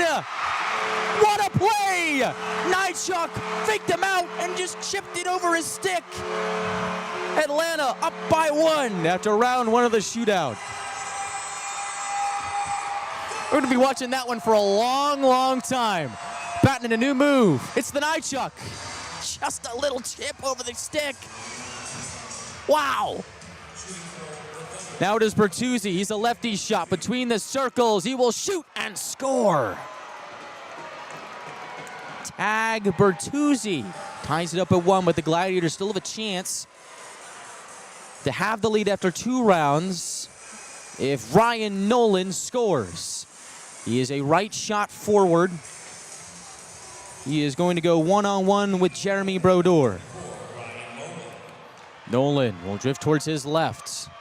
From the circle, cuts inside. He will fire wide. And so after 2 rounds, we are tied. The Thunder will send out Alex Campbell, the former Gladiator. He is a left shot forward. He'll creep towards his right. Slowly, Campbell between the circles shoots, and Semptimphelter makes the save. This means that Kalen Lind has a chance to win the game.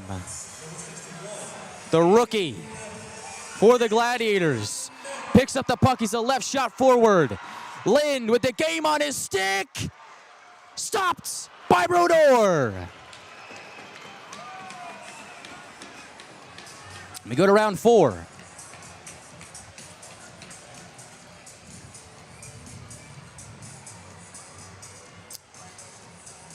And we'll see who the Thunder send out. It is going to be Patrick Grasso. 7 goals on the season. He is a right shot forward. He'll start drifting towards his right, quickly weave to his left. Charging towards the goal, Grasso scores.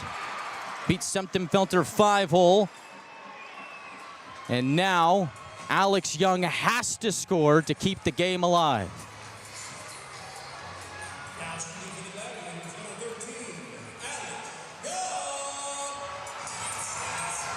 Young's got to have it. Right shot forward. He'll bounce to his left. Young pulls up, puck off his stick, and that's it. Puck went backwards, and the Adirondack Thunder win this game by the final score of 4-3 in a 4-round shootout.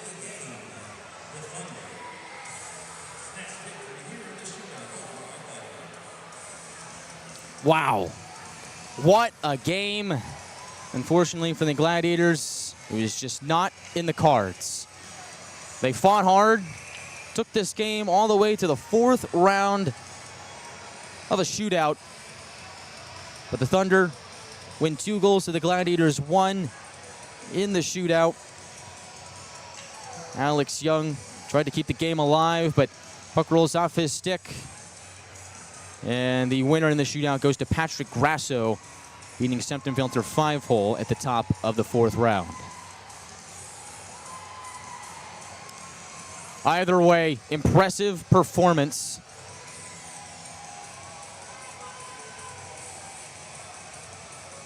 From both teams.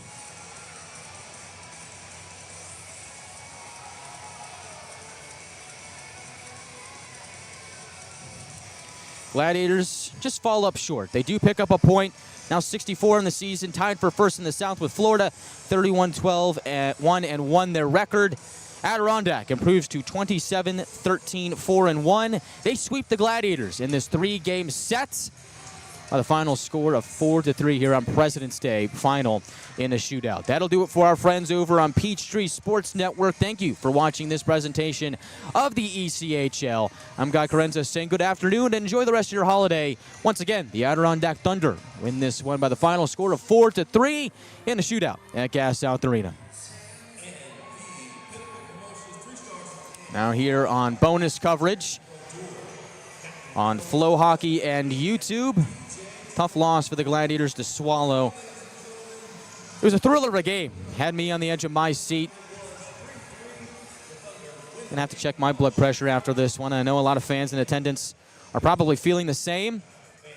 I know our YouTube live chat was going through the motions there in overtime and in the shootout, but ultimately, for the Gladiators in this game, you have to give them a lot of credit. They fought hard in this one, and they lost a playoff-style game, and they lost it in a shootout. And I think what's worth noting is that the Gladiators here today played a whole heck of a lot better than they did on Friday and Saturday night. And while they do end up losing, they do get a point, and they realize that they can go toe-to-toe with a team like the Adirondack Thunder, who I believe is going to be a tough out in the Kelly Cup playoffs. I do believe Adirondack will make it, and I do believe Atlanta will as well.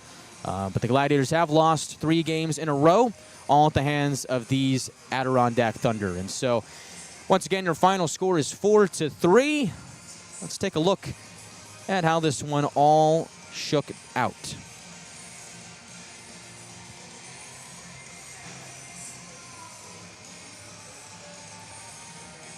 It is the Gladiators who opened the scoring, 12:20 into the first period. Cody Sylvester scores from Nychuk and Young to make it a 1-0 Gladiator lead. Sylvester gets his 12th of the season with a feed from below the goal line to the left circle. He rips it into the back of the net with the cannon of a shot to make it a 1-0 lead. Just 2:13 later, it is Sean Olsen scoring from Tanner Edwards to make it a tie game, and then the Thunder took the lead 5:50 into the second period as Michael Herrera scores his first ECHL goal from Hutchison and Helliwell to make it 2-1 Adirondack. Just a pass from the left point to below the right circle. Herrera scores to make it 2-1. Gladiators were able to tie the game up at 2 as Sylvester got his second on a shot from the top of the right circle from Les and Francis. 2-2 game after 2. And then go to the third period. Gladiators take the lead. Atlanta scores with 5:41 left in the third period. Joey Cipollone from Ethan Scardina. Great play by Scardina to force the turnover. Takes the initial shot. Brodeur makes the save. Rebound to Cipollone, and he scores on the rebound to make it a 3-2 Gladiator lead. But to me, this game for the Gladiators was not lost in the shootout. It was lost on this next play as out of a TV timeout, they go to the power play. Thunder get called for slashing. Gladiators have a chance to ice the game or at least trickle some time off of the clock and give themselves a better chance to win. But instead, it is a shorthanded goal for the Thunder to tie the game up at 3. And this is a play that is going to drive Matt Ginn and Zach Vanel absolutely bonkers. The Gladiators just lackadaisical here. I mean, the puck management wasn't there for him, and they end up coughing up the puck. Bertuzzi goes up the ice from the right wing, and lone man trailing gets lost in the coverage. It is McLean who scores shorthanded with 2:13 to play to tie the game up at 3. And without that play, we don't go to overtime. We don't go to a shootout. Gladiators likely win this game, but a lot of what-ifs there, a lot of what-ifs. And you go to overtime, and TJ Semptimfelter puts on a show. And I remember Shelby talking about it in the second and first intermissions that he had a quiet night. And he did up until that point. Thunder put on some pressure in the third period. They did outshoot the Gladiators 8. No, they didn't outshoot the Gladiators in the third period. Scratch that. But they put on some good chances there in the third period. But Semptimfelter, relatively quiet night for him. Until you get to overtime, Thunder outshoot the Gladiators 9-4 in overtime. And there was a point in time where they had about 2 or 3 minutes of extended zone time on Semptimfelter, and they're just peppering him with everything, and he's able to keep everything out and send this game to a shootout. He is a special talent, that one, and he is able to keep the Gladiators in this game in overtime and give them a chance to win. They didn't get the job done in overtime. You go to a shootout. First man up, Brandon McManus, he doesn't score. Chad Nychuk for Atlanta, he makes it 1-0 after 1 round. And then in the second round, Bertuzzi scores for the Thunder. Nolan doesn't for the Gladiators. So after 2, they're all tied up at 1. And then in the third round, neither Campbell or Lind scored. And then in the fourth round, it was Patrick Grasso scoring. Alex Young needed a goal to win it, and he did not. The puck rolls off his stick, tried to cut from the left part of the circle, inside part of the left circle between the 2 rings to fake out the goaltender, but instead faked out himself. Puck rolls off his stick, and it's the end of the game. Puck goes backwards on him, and that's it. You can't have the puck roll backwards on you in a shootout. Can't go backwards. You can go laterally, but you can't go backwards. And so for Alex Young, if he would have got back onto that puck, it was over. And so the Gladiators end up falling in this game by the final score of 4-3 in the shootout. And really the big driving factor for the Thunder in their win in this game was Jeremy Brodeur. This is a guy that in this game, he stopped 40. He saw 42 shots in regulation, stopped plus overtime, stopped 39 of them. He is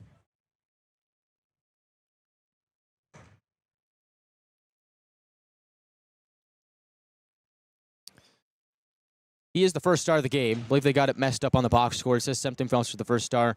Brodeur is the first star. He was absolutely incredible for the Thunder here today. The Gladiators put a season-high 42 shots in a single game here today on Jeremy Brodeur, and they still lose. And a lot of those were high-quality chances, too. And Brodeur's able to keep it out. Again, solid performance. He's been hot as of late. Thunder now winners of their last 6, and he's a large reason because of that. Stopped 32 of 33 on Friday in the 4-1 win for Adirondack. And then, again, 39 of 42 here, and including what ended up being 3 of 4 in the shootout. And so that is how this game played out. And the other thing for the Gladiators is not only did they surrender the shorthanded goal at the end of regulation to let the Thunder tie the game, they also went 0 for 5 on the power play.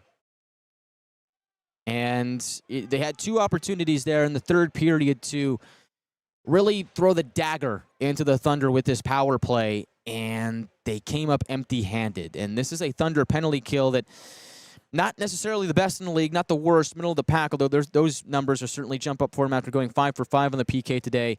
Gladiators had their chances to win this game. And for a moment, it looked like they had it. And it was costly turnovers and lackadaisical play that led to their demise in this contest. And for Matt Ginn and Zach Vanel, they are not going to be too happy about that. And so the Gladiators now will head to the road. This is a team that had been great at home all season long, but now they've lost 3 straight home games, their longest losing streak at home this season. And now they head on the road for matchups on Friday, Saturday, and Sunday in South Carolina for 2 and Savannah to wrap it up before they head back home to take on the Ghost Pirates on Tuesday, February 24th at 7 p.m. And that game is one of the makeup games from the players' strike at the end of December. Gladiators were supposed to see the Greenville Swamp Rabbits in Greenville on the 26th, and then the 27th and 28th, the Ghost Pirates were supposed to come here. Well, because of the strike, those games didn't happen, and so they got rescheduled. And so that Tuesday game is one of them. And so for the Gladiators, they're going to start playing a lot of hockey in a short amount of time. The Gladiators are going to play... They're going to play 6 games from February 20th to February 28th. That's a lot of hockey for this Atlanta Gladiators. So they're going to have a lot of time after this 4-day break before they play on Friday in North Charleston. They're not going to have a lot of time to really think about these games once they conclude. They're going to have to start getting into a roll and a rhythm here as they cruise towards the end of their season, because things are going to pick up real quick and real fast. And for the Gladiators, you're going to have to take the good from the bad in this one and move on quickly, because they're taking on a South Carolina team that has been red hot as of late, as the Stingrays have won their last 3, and they are now just 4 points behind the Gladiators, who, again, did pick up a point here today. Gladiators now up to 64, tied with Florida for first in division, and they do have games in hand on both Florida and South Carolina. But for the Gladiators, a tough series for them here. The good news for them is it's an out-of-division opponent, so those points don't go to anyone in your division, although you will have likely have brought points from outside into your pool. But nonetheless, the Gladiators will not see any more of the Adirondack Thunder unless they meet in the conference final later on in the spring. And something tells me Adirondack could be there. This is a really good Thunder team. A lot of credit to Sylvain Cloutier and that group. They are a tough team to beat, as the Gladiators found out here today. So Atlanta is off to Charleston here on Friday. You can catch that game on Flow Hockey and YouTube. 7:05 start time on Friday. Call it a 6:45 pregame start here on the Gladiators Broadcast Network. And we'll hope to see you there from North Charleston as the Gladiators look to bounce back after dropping 3 in a row to the Thunder. This is time for their second longest losing streak of the season. Gladiators have proven that they can bounce back in big ways this season, especially on the road, as we saw on their road trip at the end of January. I don't think there's any reason to panic for the Gladiators because of the way that they played today. They gave the Thunder everything they could, but Jeremy Brodeur is your #1 star. He was excellent. Cody Sylvester, your second star, had 2 goals in this one for Atlanta. And your third star, TJ Semptimphelter, proved to be a big difference maker for the Gladiators as this game wound towards its conclusion. Those are your 3 stars of the night. Brodeur 1, Sylvester 2, and Semptimphelter star #3. And so with that,